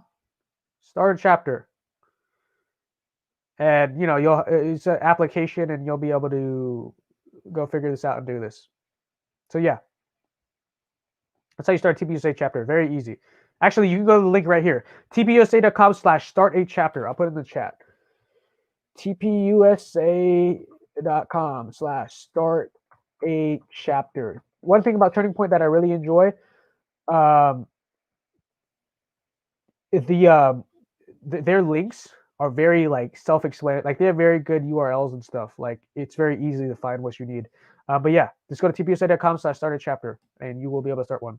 Definitely start one. We need you. All right. Turning Point USA is a great organization, and they some of their employees. I reached out to them and they've been very supportive of what's been going on to me, and I want to thank them for that. But yeah, definitely start your Turning Point USA chapter, man. Go ahead. There are a lot of all the conservative clubs like YAF, Young Republicans are all great, but I think Turning Point, they're all great, by the way. I'm not dissing any of them, but I just think, you know, Turning Point is usually will give you the most resources. Like they have the best activism kit, stuff like that. And a lot of times, like the way Turning Point presents things, it might be more appealing to your classmates than some of the way the other organizations. And I'm not dissing the other organizations; they're all great. I'm happy to work with all of them. All that. It's just that, you know, I think if you want to start a conservative club, Turning Point USA is the best way to go. Just because, you know, it's a lot of different reasons, but one of the things is that they'll give you a free activism kit, and the activism kit is very, very cool. Like about friends who go to school near me have shown me them. They're very, very nice. And you know, you'll have a regional officer that will basically like supervise you and keep in touch with you. So it's like you won't be alone. Like you'll have a lot of help from the organization. Their field program is probably the best of all the conservative organizations, at least definitely in high school. So yeah, Ryan says you've been streaming for 3 hours. Go to bed. You deserve it. I will go to bed. Actually, I can't go to bed because I have homework to do after this. But dude, guys, streaming is not like a drag to me. Like actually, I live for this stuff. Okay, there's a reason why I want to be a political freaking commentator for a living. Okay, actually enjoy this crap. I wouldn't be speaking. I wouldn't be here if I didn't. All right, but if I get a big following on my pages, my goal is to become a TPUSA ambassador. Yes, definitely. I can sort of, I mean, I can't get you in, but I can like recommend you, and I can give you the application as well once you have a lot of followers. I do have a link to the application. Anyways, 2 hours 54 minutes, still 20 viewers. This is our longest stream ever, by the way. I think. Is it our longest? On Monday we streamed for like 2 hours 55 minutes. That was pretty long. But let's shoot. You know, let's go. Let's shoot. We're gonna stream right to the 3 hour mark, and then we're gonna end it. All right, like because I just wanted to say 3 hours to show. Hey, I streamed for 3 freaking hours. Look at that crap. This is an amazing stream. Um, start a Discord server, dude. Dude, I don't know how Discord works. Okay, I'm so down to do that, but I don't like I don't know how to use Discord really. So if any of you guys like want to like set one up for me and like to get that done, then I'm down. But I don't know how to like I'm not very like well versed. I know how to do the voice chat on Discord, but I don't really know how to like actually manage like a community on Discord. It's 1 a.m. here. I'm dedicated. Hey man, I've been staying up till like 3 a.m. It's just quarantine mood. Like all of our sleep schedules are screwed. All right. I've been getting my sleep schedule is so off. Okay. Like literally, if you guys hear me slur my words sometimes, it's because when I'm really tired, like I don't really speak. I just notice this sometimes. When I'm very tired, I don't really speak clearly. I don't know if you guys like notice that ever, but like sometimes when I'm but yeah. We've all of our sleep schedules are screwed. Hopefully we end the stream soon so that you can go to sleep because you should actually 3 hour gang. Yeah, shout out to the 20 people viewing this stream. All right, comment right now. Hashtag 3 hour gang in the chat. Okay, you guys are awesome. You guys have been here for maybe maybe you just joined in and you're like, what the hell is going on here? But for most of you guys have been here for like this whole stream. You guys are the freaking best. All right. The reason I usually don't go my streams on for this long because people like leave. You guys have stayed here for like I usually just go as long as like there are people here, and there's so many people here. So this is freaking amazing. I sleep during the day now. Yeah, me too. Honestly, I always take a nap now. But hopefully we can get more streams like this because I'm trying to reach the number of watch hours I need to monetize on YouTube, and these streams are the best way to do it. So if we get really long streams, a lot of people watching, we can actually monetize. Once we monetize, man, things are going to really take off for this channel. Going to take off for my aspirations as a professional political commentator.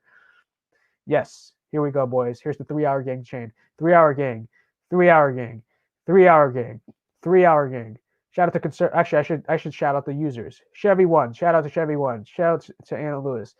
Shout out to Isaiah Pacella or Pacella. Hopefully I'm not saying your name wrong. Shout out to Natasha Z. Shout out to Connor from Cobra Kai. Shout out to American Patriot. Shout out to Christopher Dean. Shout out to Daniel Kim.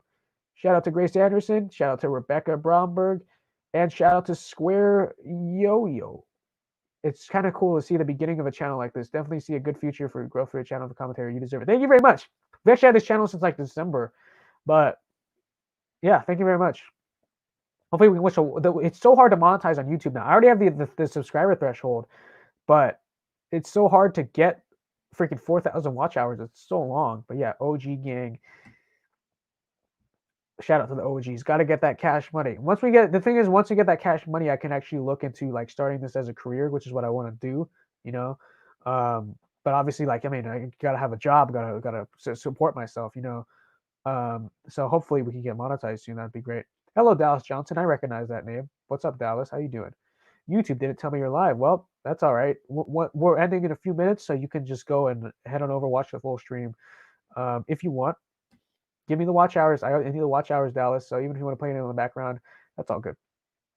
I wanted to be a YouTuber since I was 10. Go out and do it, man. So if that's what you want to do, go do it. All right? Chase your dreams. Seriously, American dream right there. Because a lot of people are like, they want to be a celebrity or something, or they want to be some type of like, media person. But they don't realize like if you want, no one's going to just come up to you one day and give you the opportunity. You just have to go out and do it. So if you want to start a YouTube channel, my guy, just start it. All right? Start making content. YouTube is very hard. So you're going to have to like, especially now with the algorithms. So and it's very saturated. So you're going to have to definitely get big on other platforms and try to direct them over to YouTube. That's what I do, right? Because I've been on Instagram for like 3 years. I have a huge following on TikTok. I usually redirect people over back here. But it's very hard to get famous on YouTube. But if that's what you want to do, man, go definitely try to get. Do I need help? Yes. Actually, if you guys want me to set up a Discord server, I am going to need help with that because I'm not very good with Discord. Okay, so if you guys, I don't know, like make a group chat or something on Instagram and we'll set it up. But I'm down to make a Discord server. I just need to know how to do it. You know what I mean? Getting things ready for my own YouTube channel, definitely, man. Best of luck to you. Hope it works. Hope it all works out for you. Been here Jesus the homie has been here the whole time. I believe that. I noticed that. He has been here the whole time. Much love. Thank you very much, Jesus. Thank you for all of you guys who have been here for at least an hour. Like you guys, this is dedication. Thank you very much. Inspirational. Thank you. A lot of people have been telling me am I inspirational? And like I never really saw myself as like inspirational figure, but a lot of people have been saying like you are an inspiration. Like, I mean, am I? I mean, that's actually cool if I am, because then I should like use that. Like I should do inspirational speeches and stuff. I just never consider myself to be one. Um, but if I am, like, that's cool. Yeah, Chevy, you and Dallas can definitely be admins on my server. I trust you guys. I kind of know you guys. So yeah, if you guys want to set up a Discord, like let's do it. Ryan Dulce, you inspire conservatives to speak up. I'm flattered. Thank you very much. Yeah. I'm kind of blushing, but yeah, thank you very much. That means a lot. And I'm glad I can see like the positive influence my work has been having on people. Because I've always sort of considered this. It's just me doing commentary, but you know, if real people are really speaking up for American values and patriotism and conservatism because of this, then I've really done my job, definitely. Yeah, guys. So just coordinate on Instagram. We'll set up a group chat or something, and we'll work on getting the Discord server set up for those of you guys who want to do it. And well, yeah, I'm down to do that. You and Turning Point USA inspire us young conservatives to speak out more. Well, thank you, and on behalf of Turning Point, yes, thank you very much. And that's definitely our goal. It's very important. All right, our civilization, our country is on the line here. Never stop streaming. Oh, I gotta stop at some point, dude. We gotta stop soon. 3 hours, 1 minute. But in terms of like, yes, every Friday. By the way, guys, those of you guys first time tuning in, we do this every Friday at 10 p.m. Eastern Time, 7 p.m. Pacific. America Rising, the Vince Dow Show, as you can see right here. This is episode 7, so we do this every week, so make sure you tune in. I don't know if you want to set a reminder or whatever, go ahead. But yeah, every Friday we do these streams of America Rising, the Vince Dow Show. So next week will be episode 8. We'll start same time. We'll be starting at 10 p.m. Eastern Time. We do these every week. Do these streams every single week. We go for as long as there are people, for the most part, like 3 hours. Like I can't go much longer than this. But yeah, so definitely make sure you guys are here next week, and we'll have another fun stream. But yeah, definitely Dallas, go our 24-hour stream. You know what? Okay, you know what? We should. I need other people to help me with this. But okay, one day, like if we hit like 5,000 subscribers or something, we'll try to do this. Okay, we'll try to legit do a 24-hour stream. That would be insane. I'm gonna need other people to help me because I gotta like go to the bathroom and get food and stuff. So I'm definitely gonna need like someone else to help me on the live stream. But that would be the ultimate challenge to do a 24-hour live stream. Hell, my parents would get so pissed at me actually for like streaming that late at night, because you'd have to go into like the next day, right? But yeah, that's the ultimate challenge. Okay, one day, I vow this, one day there will be a challenge where we would try to do a stream for 24 hours. Okay, this is 3 hours. Shoot, I'm not gonna have a voice by the end of this, by the end of that, because like I can keep going right now, but I'm losing my voice. Like I've been talking for 3 freaking hours, right? But a 24 hours, how the hell would I do that? I don't know, dude. We're gonna try that. We'll it'll be like a charity stream. Like we'll try to raise money for charity or something. 24-hour stream one day. All right, not anytime soon, but one day we're gonna do 24-hour stream. I'm gonna do that. Yeah. So, anyways, guys, we're here at the 3-hour mark. I said I would end at the 3-hour mark, and so that's what we're gonna do. But before I go, just remember what I said, guys. Okay, but again, I will thank you guys for supporting me during this time. But remember what I said. All right. It's not just about me. This is for what I'm doing, and the justice I'm trying to get for myself is not just for myself. It is for every conservative student in this country who has had to deal with this leftist bullcrap in our schools that has to end. We have to support each other as conservatives, as a community, against this nonsense. I'm confident that we will, by the way. And just remember to never back down. Never apologize for supporting this country, for supporting America, for supporting the values that built America. Never apologize. Never stop fighting for them. Never get bullied or intimidated into to stop spreading them. We are on the right side of God. We are on the right side of America. We are on the right side of history. But we cannot let the losers win. We cannot let the communists win. We cannot let the people who burn our flag and destroy our country physically and figuratively. We cannot let those people win. So make sure you never back down. Remember what I said, alpha moves only. Someone bullies you, make an alpha move. Someone is trying to take you down for being a conservative, make an alpha move in return. But yeah, thank you guys all very much. 3-hour gang. for tuning into this stream, episode 7 of America Rising, the Vince Style Show.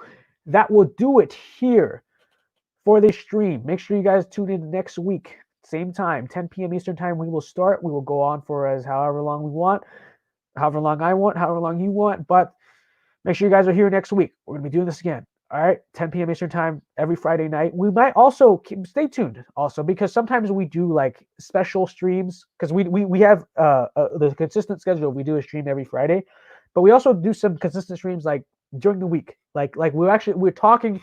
I'm talking with Chandler. So this is unofficial right now, okay? Because we haven't worked this out. But I've been talking with Chandler Crump. We might be doing a stream with one another here on YouTube on Sunday.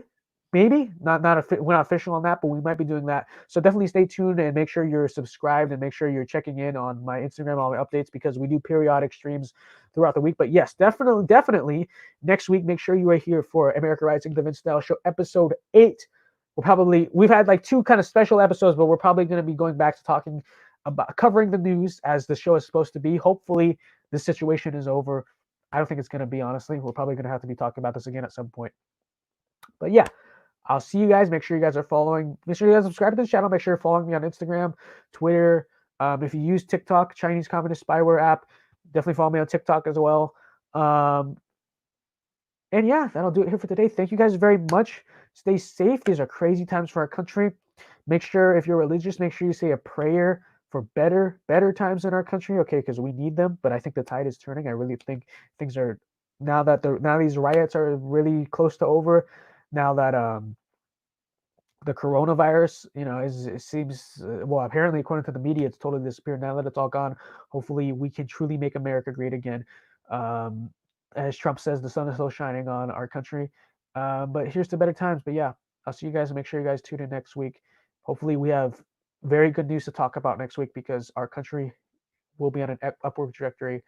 But yeah, I'll see you guys. Thank you very much, 3 Hour Gang. Shout out to all you guys. See you guys next week, or maybe even Sunday night. But yeah, follow me on Instagram. Make sure you stay tuned. Good night, guys. Goodbye.